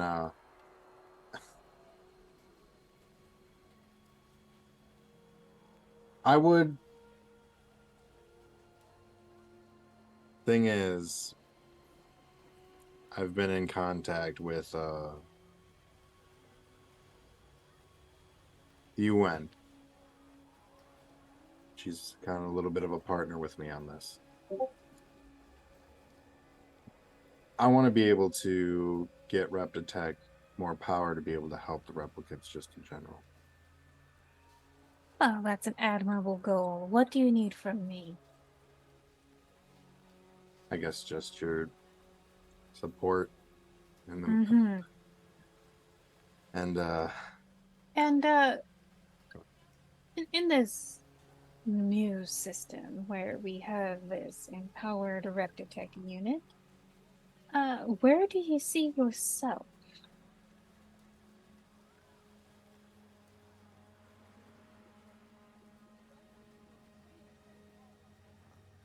well, probably still be doing cases. So you're perfectly content to do something quite momentous with the UN and with the Assistant District Attorney's Office, and then return to life as a field agent? I guess my end goal is I guess to change LA, but every day reminds me of the fact that maybe that's not possible. Oh, I think change is always possible. It depends on how far we're willing to go to create that change. I see here that, oh, well, no, it wouldn't be proper to talk about that. Foster just kind of turns and looks pointedly at Tanner when she says, "Oh, we'll make those changes happen." Is there anything directly that you need from me, either of you, to be able to better do your jobs? Hmm.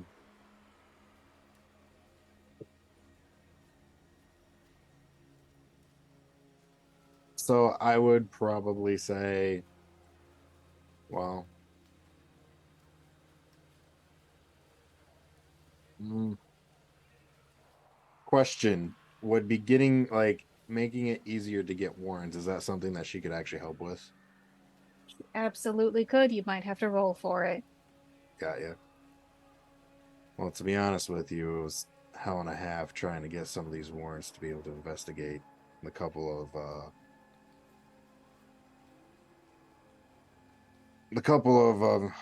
investigations that we've been, especially the last two. So, if you want to do anything, I think you should start there. Oh, well, uh, you don't aim low when it comes to targets of investigations, but, here's my private Esper number. The next time that you want to try and see one of the stars fall from the sky, you know where to reach me. What did you say on that? She's didn't hear. basically giving you her private phone number. So you can contact her outside of official channels. You know, if Okay. you need help getting a warrant. Gotcha. Okay. Will do. Thank you. No, thank you both so much. Go ahead and send in Evan and Cassius. You got it, boss. All right, so I assume you both take your leave. You have time to talk to each other if you would like. So, you and the UN, huh, Detective Rico? Oh, well, I was going to tell you guys about it a little later on when things were a little bit more official. So, I guess, What's do you this believe talk me? about expanding Reptitech?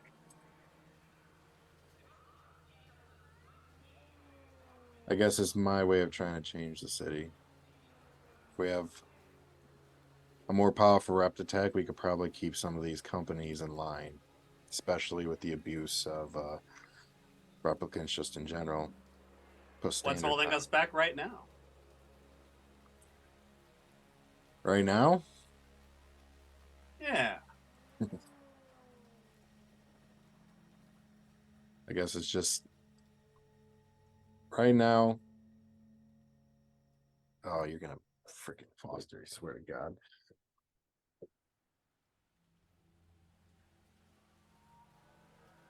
You seem a little nervous, Detective Rico. Is something about this bother you on some level? Yeah, to a certain extent. Right now, a lot of my past deeds are kind of catching up to me, and I'm trying to make amends. Let's just say that. How can I help? Nothing you can do right now. But I'll contact you if you can. Always a pleasure. And that's when I fucking go home and take a giant ass nap. Okay. You might get woken up from that. We'll see. Probably. But, you know, All right, Evan and Cassius. It's your turn. Do we want to bring a copy of our report so she can peruse it since it's hot off the presses? You're on I think mute. that's a great idea.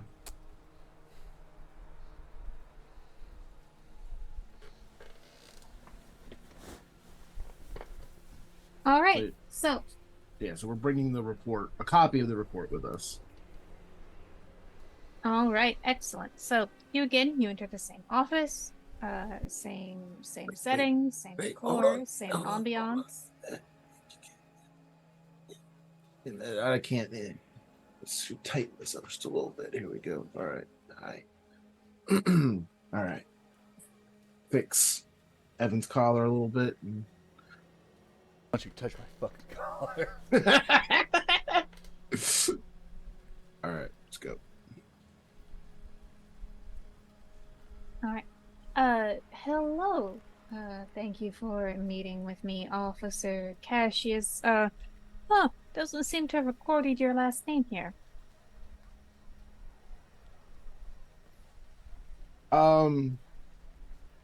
Cassius. Just Cassius. All right then. And then, Officer, what was your serial number? EVA6U, ma'am. Of course, thank you so much. So I've been following some of your progress. You were just on site of the unfortunate demise of Miss Genesis Wayland, is that correct? That's correct. Yes. What would you like to tell me about that? Well, first of all, here's a copy of our report if you haven't seen it yet. So conscientious. Thank you so much. And Yep, so she flips through it and like, would you like to give me the highlights, the details? Oh, I'm sorry. Do you mind?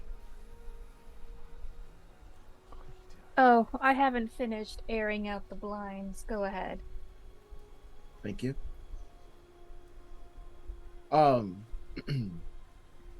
Details is, keep a replicant close to you and treat it bad enough, eventually it might fall off baseline. And that's why we have Blade Runners. That's what they used to say about dogs, right? When you had them.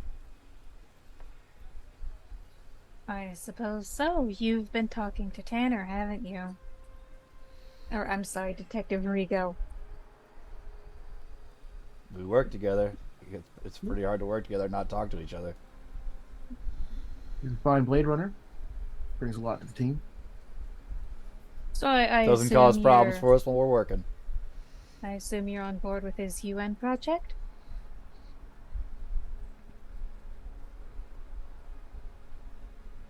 Have I heard about his UN project in character? I was thinking the same thing. I don't think we've ever talked about that. I don't think he No. told any of us.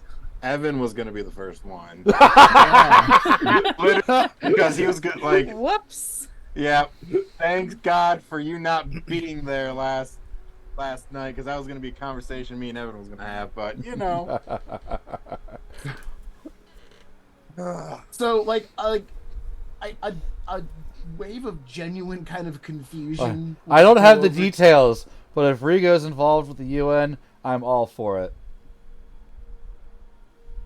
Oh, well, I suppose you should coordinate with him. Absolutely. Once the once we put the final touches on this case, we'll definitely loop back around, get in touch with Detective Rigo, and I just assume get he the hasn't details. really, nothing's fully concrete yet, and he hasn't wanted to get our hopes up about his grand plan. Yes, of course, I'm sure. One of you give me a manipulation You roll, can just and say I'm gonna- me. You can just say me. You know, I'm Boom! always leaving you 3! open to choose. Okay. screw your advantage. Uh, You know what? Just for that, Jared. come on, Jared. Jared! I told you not to fuck us. Jared, I use my best lies. I use at work for this. Oh, Defender wins ties, and she's human.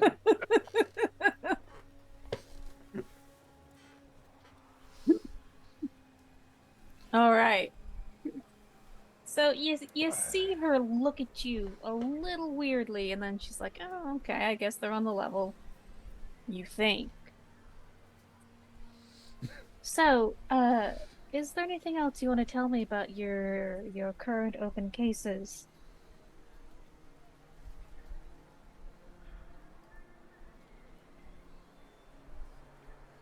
Is there anything you need from me or this department to be the best Blade Runners you could be? Sorry if we're a little fuzzy. We're just still, going through that the last scene we were at is really taking our current case is really taking a lot of mental load right now with everything that's just happened. It's hard to focus on all the other stuff we're doing. I have started to look into this idea that a way to try to flesh out some of these rogue replicants by going after those that perform maintenance on them. There's a lot of old Tyrell Corp engineers out there that we could be looking into. They're still trying to make use of their knowledge. Really? It's a hunch. All right. Well, don't step on any toes, but I'd like to see where your hunch leads, Officer. You can call me Evan. EV46. Evan. Officer Evan. I know it's easier for some people. And you see, I'm not even gonna call for an insight. She's like, oh, it thinks it's people. Mm-hmm. I know where we stand. Yep. I'm sorry? In my head. That was an aside for the audience. Just Evan Oh, going, yep, that's where we stand. Fucking specials. She's a little racist in the movie. That's right. Except to the one she wants to bang. Oh What? no, she tells him straight up to his face he doesn't have a soul. Yeah. She's like, you need to, destroy your entire, basically, race's future. Because I know you're dog shit and will do whatever I say. Yeah, no, like it's Spoilers for the movie, by the way. it's almost like benevolent racism because she's talking to Kay and she's like, "Oh yeah, it must be easy for you not having a soul." It's like white man's burden shit. Yeah. So I'm trying to convey that very subtly because she's always very professional, but like, oh, aren't you so lucky to be free of the burden of having a soul? Well, if that's everything I can do for you, detectives, you've been doing good work. Keep it up. I'll be in touch. And man, we just want to say that we look forward to working with you and continuing the exceptional work of the RepTech unit. Well, thank you so much. I look forward to it as well. I enjoy being functional. Glad to hear it, officer. If you don't mind sending the next two in. Of course. Have a wonderful night. And again, if you would like the room to have a conversation about what the fuck was that. Is he doing something with the UN? Is he What? being Yeah, Is he being investigated by the UN? Okay, so this guy has IA and UN. What the fuck is going on with this guy? Do we know he's being investigated by IA? I assume we think he is at all times. Well, okay, sorry.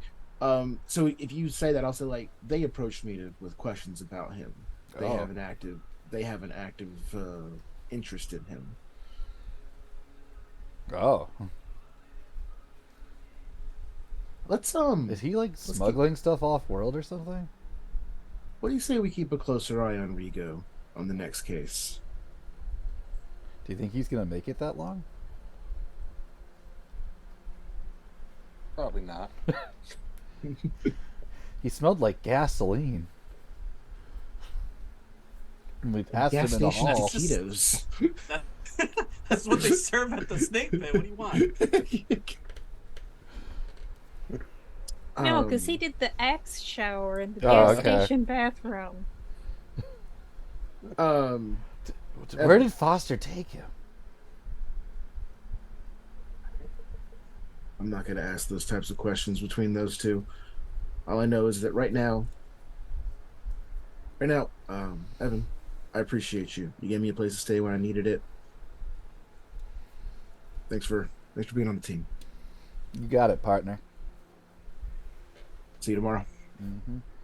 I'll go find the next two and send them in. Alright, that would be Quinn and Evie. So, again. Oh, I'll same- stop them real fast. Have you heard anything about Tanner and a UN thing? I gave him our UN contact that Holden gave me, but that's it. Okay, because Joshi just asked us what we thought of Tanner's UN project. Who the fuck knows what he's up to?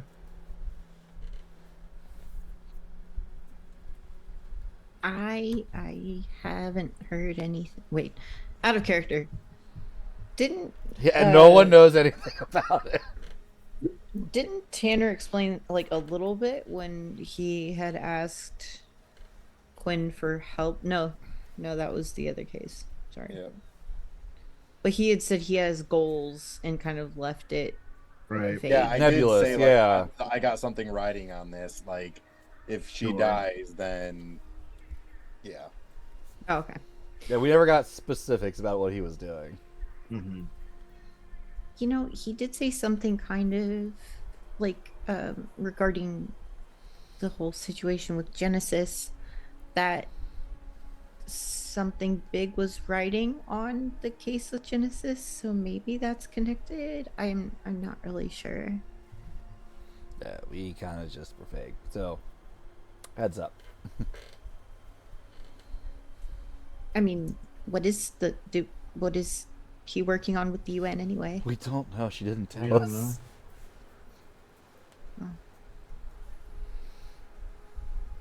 So, Foster and Tanner have not had time to escape HQ if you want to go track them down and ask. That seems like a tomorrow morning. I was like, question. us? Absolutely not.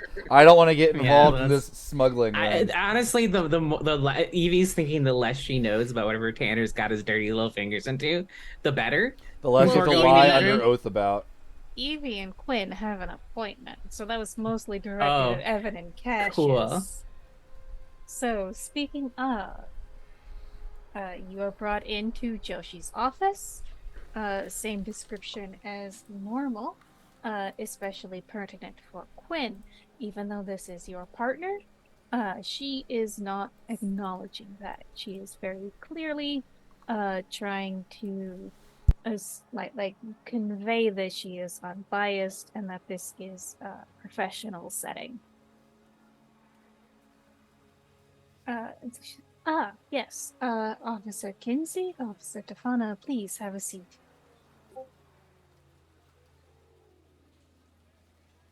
Yes. So, looking over some of your recent case files, well, goodness, the Wayland Yutani, that was a tragedy, wasn't it? Oh, There was. yeah. Do you think there's anything you could have done differently to avoid that outcome? Are you asking me if I should have foreseen that a Black Ops team would have been called to exterminate me and my team? Well, when you put it like that, there are certain things to anticipate when dealing with the Fortune 50 of Corpos, but that's neither here nor there. Detective Tofana, I see that there's a note in your file. Oh? You've been asked to go to undergo remedial training on dealing with the media. Have you completed that? I haven't had time to, been very busy with the almost being murdered thing. I see. Very well. So, what would you like to tell me about the cases you're currently working on? I feel like you've probably already heard this 4 times over. Do I really need to repeat what my fellow squad mates have told you? Oh, I didn't realize you were working that closely together and coordinating your answers that closely. Oh, I didn't say we were. I'm just saying I assume they have told you the same thing I'm going to tell you because we are all working the same case. Exactly, but it seems as though you're a very independent squad, and I don't want to crush that, not at all. My aim here, as I'm taking over from Detective Holden, is to get a sense of who I'm going to be working with and what I need from them, what they need from me. Why is Quinn here then? And actually, following up on that, shouldn't you recuse yourself of doing a performance review of your partner that you live with? I see. Well, until my appointment is made official, the answer to that question is no, I don't have to. Oh, I see. But if you have concerns about my professionalism, you are more than welcome to direct them to internal affairs. Oh, perhaps I shall then. Perhaps Quinn will kind of indeed. gently kick Evie on the foot. Evie will deliberately and obviously ignore it. Do you So- have concerns about how I've treated Officer Kinsey? No, I imagine you treat her well. Do you have concerns about how I've treated you? No, Then why are we having this conversation? it's just being hypothetical, I suppose. I mean, I asked why we were having this conversation to begin with when you've already gotten the details you need from my fellow squad mates. I mean, I think my file speaks for itself, right? Do you Uh, really need to hear it from my mouth? It does, in fact, speak for itself that you are irascible, untrained, and prone to fits of temper. This is honestly very poorly suiting member of Reptitech. You certainly know how to attract the camera, however. I mean, look at this face. Wouldn't you want to snap a picture of it? Officer Tofana, do you enjoy being a member of Reptitech?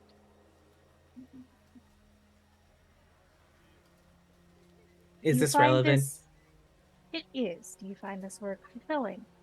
Do you feel like you've done good in the world when you return home to your sad, sorry apartment at the end of the night? I think I've probably done more good than you have at this department, yeah. I would like to interject here and say that Detective Tofana has issues, yes, with media and clergy and anti-replicant organizations, and Real quick, the clergy thing got buried. Oh yeah, but Quinn saw it. Oh, okay. Or So knew she's about bringing it. it up on her. Okay. Oops, Yep. They're oops. bringing it up of their free will. Great. Wonderful. Well, but okay, so Joshi might not know what it's in reference to, so but I Cool. digress. But honestly, it's kind of that fire that helps us get to solutions for our cases. And so, how did her impulsive decision making contribute to you solving the Wayland Utani case? I'm all ears. Please convince me. Well, Should I leave being the room for them to convince you? That's entirely your choice, Officer Tofana. We're all professionals here.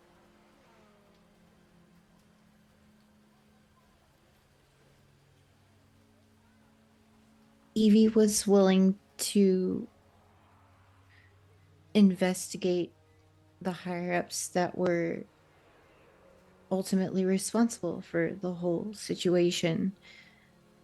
Some of us were more hesitant and didn't want to think that someone like that would do something so drastic. But what did she do?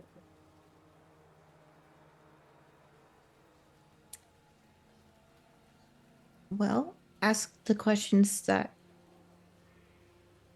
the rest of us were afraid to ask. I see.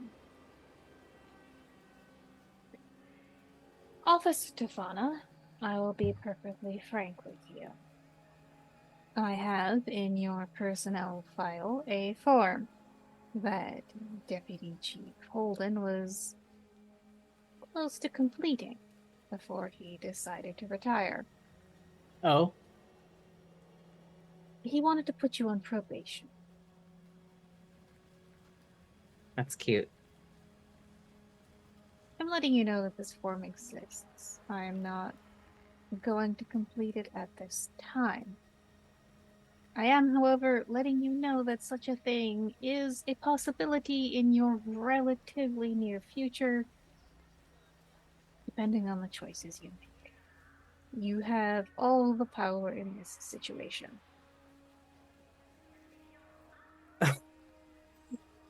Sure I do.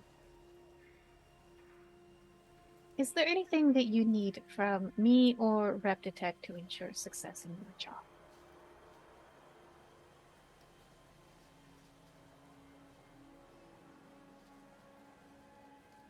I think I'm good. So she looks to Quinn. Yes. What does your squad need that I can provide you? Oh, probably therapy. I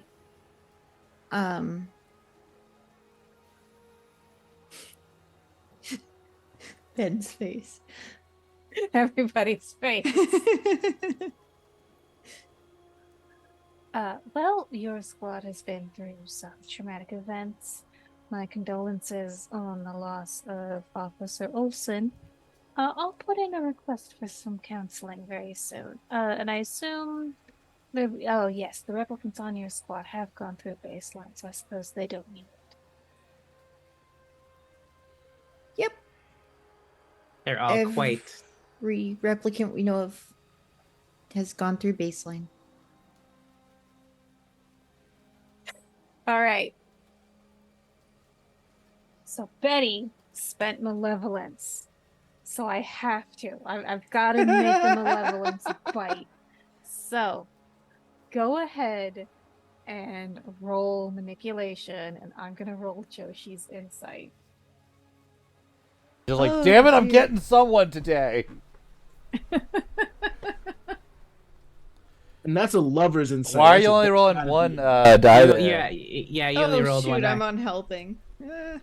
You are helping. Okay, All right, let's so do this just again. roll whatever the dice is that's not the d10. Just manually roll that one.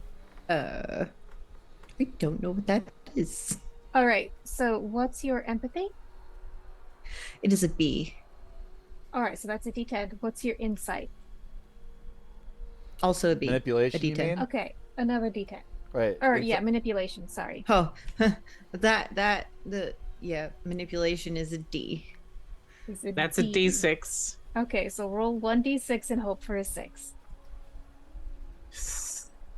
Okay. All right, so one success. Push it, Joshi's push it. insight. Oh yeah, would Did you like to I? push? You can push. I mean, You're that's all a a one. 50-50. It's so I- equal odds of rolling a 1 or rolling a 6. Oh, fuck. But neither is guaranteed. Look, don't fall for the gambler's fallacy. Just push it. Yeah, we're not using karmic dice here. We're not Okay. cowards. I mean, roll 20. God damn it. All We've right. fallen victim Universe. to the gambler's fallacy. Quinn's not a replicant. Joshi's okay. Joshi might be. Joshi. Replicants that you're aware of? What do you mean by that? Just so I guess Holden had this suspicion that Neander Wallace was seeding special replicants into the department. Yes, I've seen that in some of his notes. You've visited the Wallace headquarters, haven't you? It was Yeah. terrifying. We both have, yes. Neander's a real piece of shit. Yeah, I'm he's sorry, piece of crazy. work. My bad. I meant to say piece of work. Do you think he'd be capable of this? Yes. Uh-huh. Oh, all right. So there are secret replicants on the squad? Is that what you're saying? I mean, supposedly, if Holden was right, you know, I mean, his brain could have been clouded by cigarette smoke. Who Holden was a knows? racist and an empathist. Well, that's true too. He If did they- not do his work unbiased. But you think he was correct? I think you asked, that's not what you asked. You asked if you thought Neander Wallace is capable of seeding secret replicants. And that the answer to that question is yes. Do we think that there is a secret replicant on the squad? No. I What trust about my you, squad. Quinn? What do you On the- think? I mean, it depends on how badly Wallace wants to control Rep Detect. Because he's capable, yes, but what would the point be? All right. So here is what's going to happen. Uh-oh. So Joshi is going to ask, have you seen any evidence of replicants on your squad, of hidden replicants on your squad? You can, I'm not going to call for a roll. You can answer however you choose. However, if Joshi at any point in the future figures out that you lied to her in this moment, she will no longer be your key relationship. Oh, shit.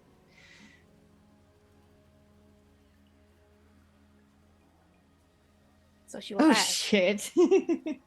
Yeah, and so she will ask, have you seen any evidence of secret replicants on your squad? I have a deep request to insight Quinn in this moment. I will allow it. Go ahead and roll insight. Okay. Quinn, roll manipulation so that Evie has a baseline to guard against, or to roll Oh, Oh, okay. I'm not gonna Okay. push. I'm not pushing. against. Would either of you like to push? I think I will. Okay, Oh, go God ahead. damn it. Don't make me push. Don't make me push. Oh, God. baby. You can reroll So I lose the one other... resolve, yes? You Oh, do. I- Why'd you only can roll one of them? re-roll. And not Yeah, use the you can- push button. You can re-roll I hate the push button. D6 if you like. Yeah, you need to roll a d6 as well. Yeah. I mean, you... Okay. Still a 3. No matter how you enter it, roll 20. It just really wants you to roll 3 on D6s. I am Alright. now down to 3 resolve. Okay. That and must be just nice. So, Quinn, you just sort of wilt under the heat of the questioning, under people that you care for and that you trust. And everybody's having to put a mask on because they can't really, like Joshi can't talk to you the way that she would talk to you if you were her partner, but you know that this is impacting your relationship, and all of that is what dings away your resolve. And so, Evie, you can absolutely tell that something about this question throws Quinn. She Okay. knows more than she's telling. Great. Here's what Evie's going to do then. Or they know more than they're telling, my apologies. But before Quinn can answer, Evie's gonna snap. Are we fucking done here yet? Now we're like, I thought this was a performance room. Now we're on hypothetical of based off Holden's conspiracy ridden ass. I think we're done here. Quinn, let's fucking go. We're not done until I say we're done, Officer Tafana. And I just have one more question. Do either of you have evidence of secret replicants on your squad? No, I've had myself tested. Cassius has tested several members of the squad, including Quinn and Dutch. I know this for a fact. Thank you, Officer Tafana. Officer Kinsey? I'm sorry. I'm sorry, Ever. I tried.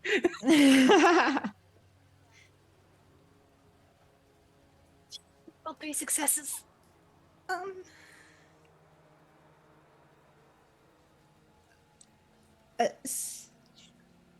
Okay, well, he didn't do anything wrong.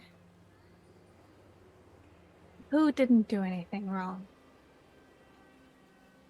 Quinn, stop talking now. This isn't a legal procedure, Officer Tafana, and you are not her counsel.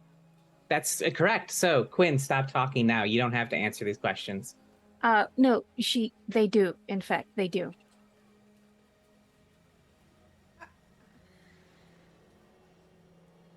Fine, I'll tell you. Quell and Love. Neander's little buddy angels, whatever the hell he calls them, they're capable of killing people.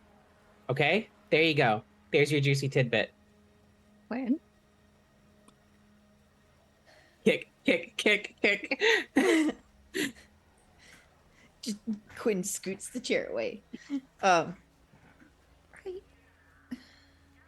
Look, before I say anything, I need you to know that if you think that you're a human and then all of a sudden you find out you're a replicant, it's difficult. It's not easy. Of course you're going to be stressed out because you think you're, well, this privileged being that gets to do whatever and have freedom and rights, and then all of a sudden that you find out that you're considered less than and your memories aren't your own. I understand. Who are you thinking of right now, Quinn? And she has shifted to using your first name instead of calling you Officer Kinsey.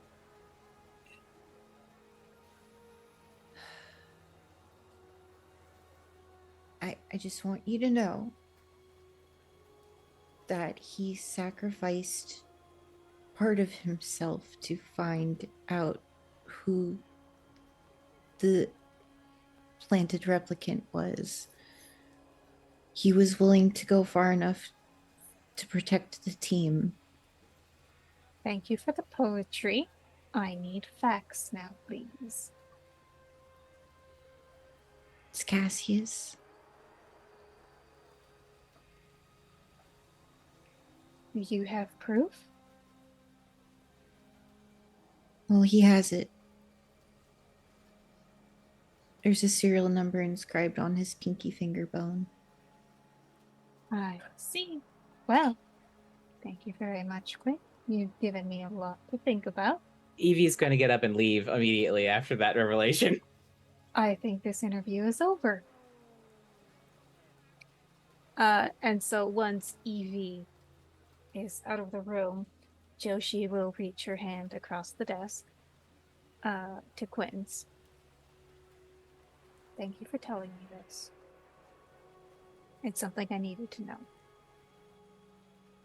He didn't do anything wrong, and he hasn't killed anyone, and he does his job.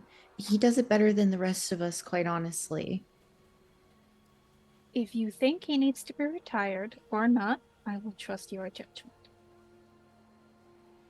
But I need to go through some records right now, so go be with your squad.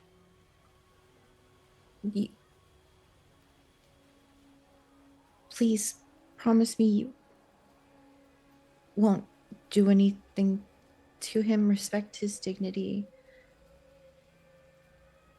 I'll treat him the same way I would any other replicant. That's not good enough.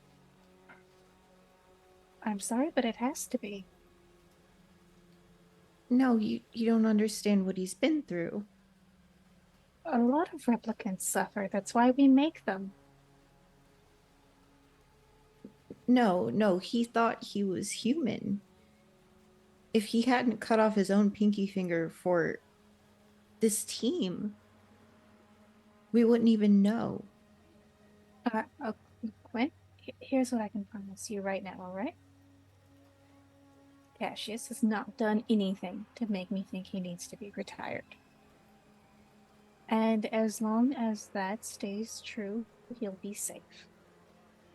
He's done good work. He has a very good service record. And clearly, he's some special project of Neander Wallace's. So, I will let things continue until such a time as I can. That is the best I can offer you.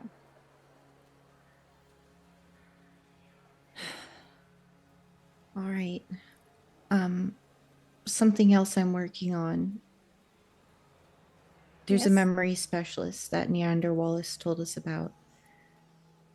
One that can answer whether or not memories can be implanted into humans. Mm-hmm. Maybe even make humans think that they're replicants. Or implant false memories, like gaslighting, obviously, but on a more literal sense. If that's an avenue of investigation you want to pursue, you have my blessing.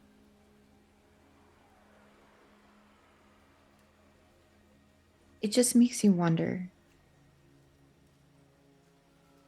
How many humans might we have killed that think that they're replicants? That's up to you to figure out. I think you should go be with your squad. I have some work to do.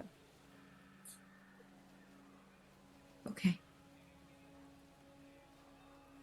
Then Quinn will just really downtrodden and dismayed just sulk out the office. Okay. Evie, when you stormed out of Joshi's office, where did you go? I go to find Cassius immediately. All right. So everyone is still in the building. These meetings are not really enough time for anyone to have left. So Cassius, unless you are taking pains to stay hidden for whatever reason. Okay, you are easily findable by Evie. Great. Evie, I'm trying to Uh, like sign out forms and like Evie I just- thought it would So- be like at our desk joke. He'd be like, ha, ha, ha, ha. That Let's was go to my that next Dodgers game, buddy. question, yeah. Is if you're around Evan. So assume the answer is yes. Mhm. Second question: where are Foster and Tanner? Foster's heading out. He's got things that he has to do. Okay, I assume Tanner, same thing. You are muted, sir. He is on one resolve, so he's probably, unless someone stops him or anything, he's probably gonna go home. All right. So unless someone reaches out to try and pull Foster or Tanner into this scene, you go do your own personal shit. Quinn, I assume you're going to Cassius as soon as Joshi says go be with your squad. No, actually, Okay, where would you be going? Quinn is going to head down to the quietest, least used lab with a Okay. computer. What would you like to be doing in this area? Secret messages. Secret messages. Okay. So while you type up the secret messages, Yes. Evie, Cassius, Evan, the scene is yours. Evie walks right up to Cassius, grabs your arm, and says, "We need to go right fucking now. Right now." We're filling out forms here. I don't give a shit, and will literally physically pull Cassius with her if necessary. Cassius is surprisingly strong. Fair enough. That makes sense all of a sudden. I mean, I kind of like, I don't know what this is about, so I'm just kind of like, okay, what, and like kind of resist, but kind of don't, because I'm just like, okay, did the meeting go bad for you? Oh, real fucking bad, buddy. Real fucking bad. But I don't need to know about it. You want to walk with us, Evan? Fucking walk with us at a speed run pace, please. Let's fucking go. And I'll kind of just nod to Evan, like, if, she's in trouble, like, let's go, Seems like she doesn't like replicants. Must be one of those human things. I'll wait it out. The person who is most known as not hating replicants. Good call, Evan. So, as she's dragging Cassius along, Quinn just spilled the little beans about your pinky finger, bud, to Joshi. So let's get the fuck out of here. I have a contact. When you say that, I drop that on the floor, and what? No, Do I need to spell it out further than that, or No. do you understand what I am telling you? That I know Yeah. about you now, and that Joshi knows about you now. And I'm immediately just looking around the bullpen. And I'm gonna essentially say that Evie was smart enough to only have this conversation when, like, not in Okay. earshot of anybody who's not Evan. Yeah. But I'm saying I probably can't hear it. I'm on like the other side of the room. Well, I assume like we're walking and talking, so if Sure, you're sure. walking with Right. us, you're Yeah. with us, Evan. Yes. So Evan is here for the scene and Okay. can hear okay. the exchange. Yeah. Okay. So I'll kind of like looking like, yeah, we're Evan, we gotta go. I gotta go. All right. I need to get out of here right now. And Evan, yeah, you can see Cassius's demeanor has completely shifted. Like I'm not even gonna try to hide that. And I am beelining it to the closest exit with Evie. I want to see that stress roll, Mr. One Stress. Yeah, I have one resolve right now. Same. Yeah. Same. You just, listen, if this is a situation This is a pretty takes stress major damage. bombshell. I could totally understand losing a resolve or making a roll. Like it's because like if Joshi knows, that is like the biggest oh shit. Like Yeah. Because I'm assuming I'm about to get tackled by half this fucking department. But otherwise, I am I'm making a run/not run for it. Because Yeah, I don't want to draw Evie attention. is like getting. The plan is to get Cassius to her spinner and get the fuck out of here, and then As per uh, unit, are there any departmental regulations on when you suddenly find out your coworker is a replicant? I haven't said that yet. yeah, I haven't. I've alluded I to know. there's. I'm just Okay. I asking believe questions. it's something like you retire them and then fill out a report afterwards. Yeah, I would say so. I It's mean, usually the yeah, case. I thought it was no one will question you for doing that, but is that law? it is not a law. So it is not law that if you thought someone was human and you find out they're a replicant, you have to immediately retire them. The situation on what if someone thinks they're thinks they're human, finds out they're a replicant, not covered in policy. Because when would that happen? So essentially, based on what you know of Cassius, of what he has done, of what he is capable of, do you think he needs retirement? Nah, I like him. Okay, carry on then. The other ones, though, they're all unstable. So yeah. So we're able to just kind of, walk, talk, just like, okay, all right, just stay calm. We're moving. Get outside. Get to the spinner. Yeah. We all get in. Close the door. Make sure the radio is turned off. Absolutely. What the fuck happened in there? In tip, I did my best to make sure Joshi was laser focused on me and my contempt for her in that whole department. And then we started down a path about secret replicants, and Quinn decided to spill the beans. No. Yes. No. That's what happened. No. And I'm just like, just no. They said they wouldn't. They said they wouldn't say anything. They promised, and I'm just like gonna start hitting the dashboard. Oh. Fuck!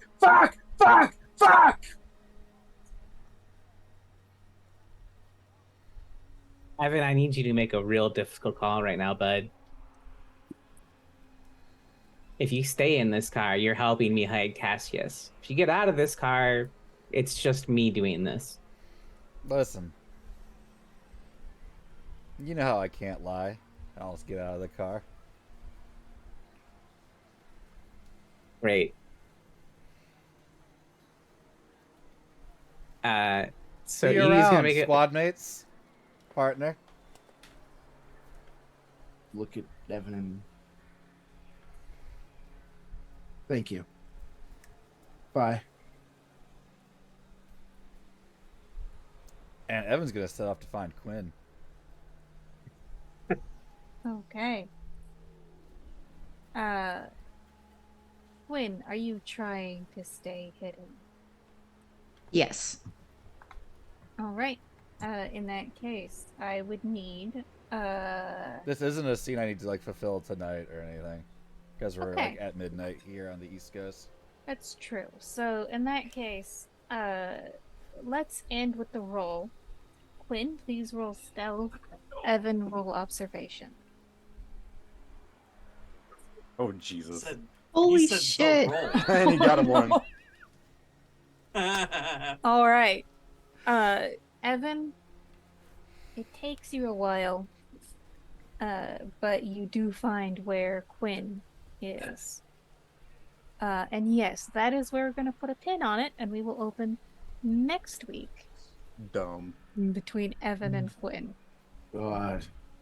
When you said the roll, I thought you meant like, "Hey, Steve, want to make a roll for me on that On stress on killer that for replicants?" Yeah. The one where you can just suddenly Oh. shoot Evie in the head. Oh my god.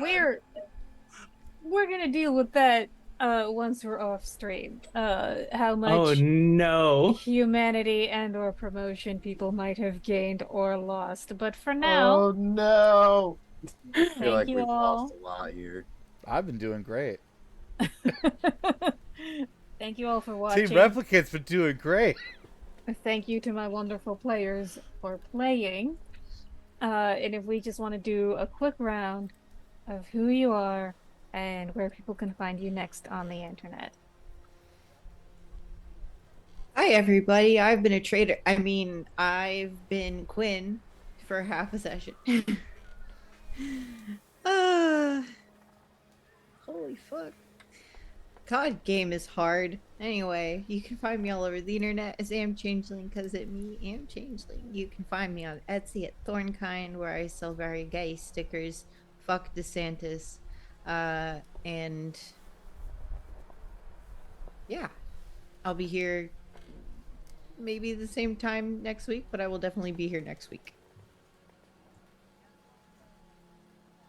Hello, that's me, Aaron. I was playing Evie Tafana, who really tried her damnedest to keep Joshi focused on her and keep her ire. And thanks for that, Quinn.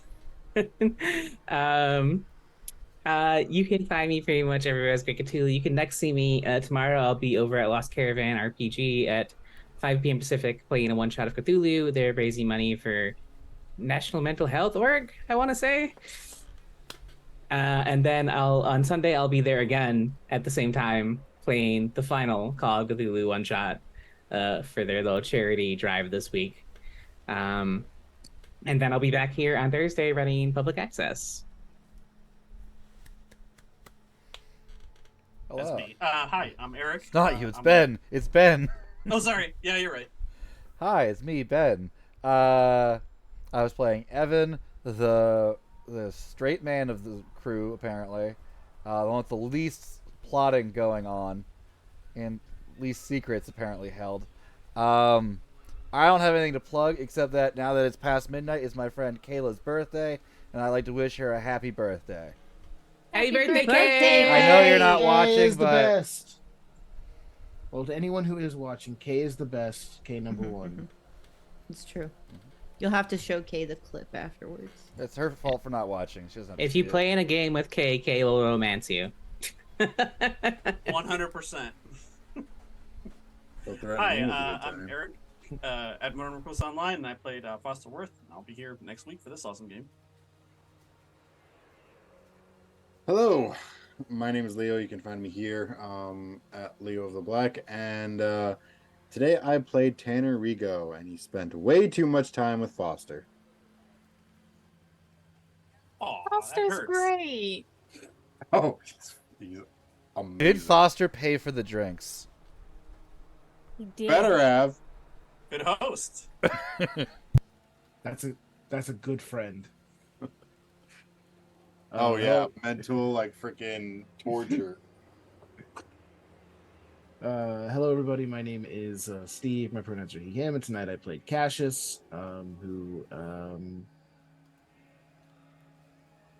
not in a good spot. And we'll get to explore all of that a week from now. In between, there will be Dragon Age Victory, Vigilance, and Sacrifice on Monday. I will be streaming Dragon Age Inquisition on Wednesday. We've also got a new show, Fringeworthy, on Monday evenings. That's a lot of fun. And our own Evie, our own Erin, runs public access on Thursday nights. So we've got a new schedule. We might be doing something for Extra Life in November. Watch this space for updates. So, thank you all so much for playing. Thank you to our wonderful audience for all your malevolence and benevolence. And we'll do it all again in a week.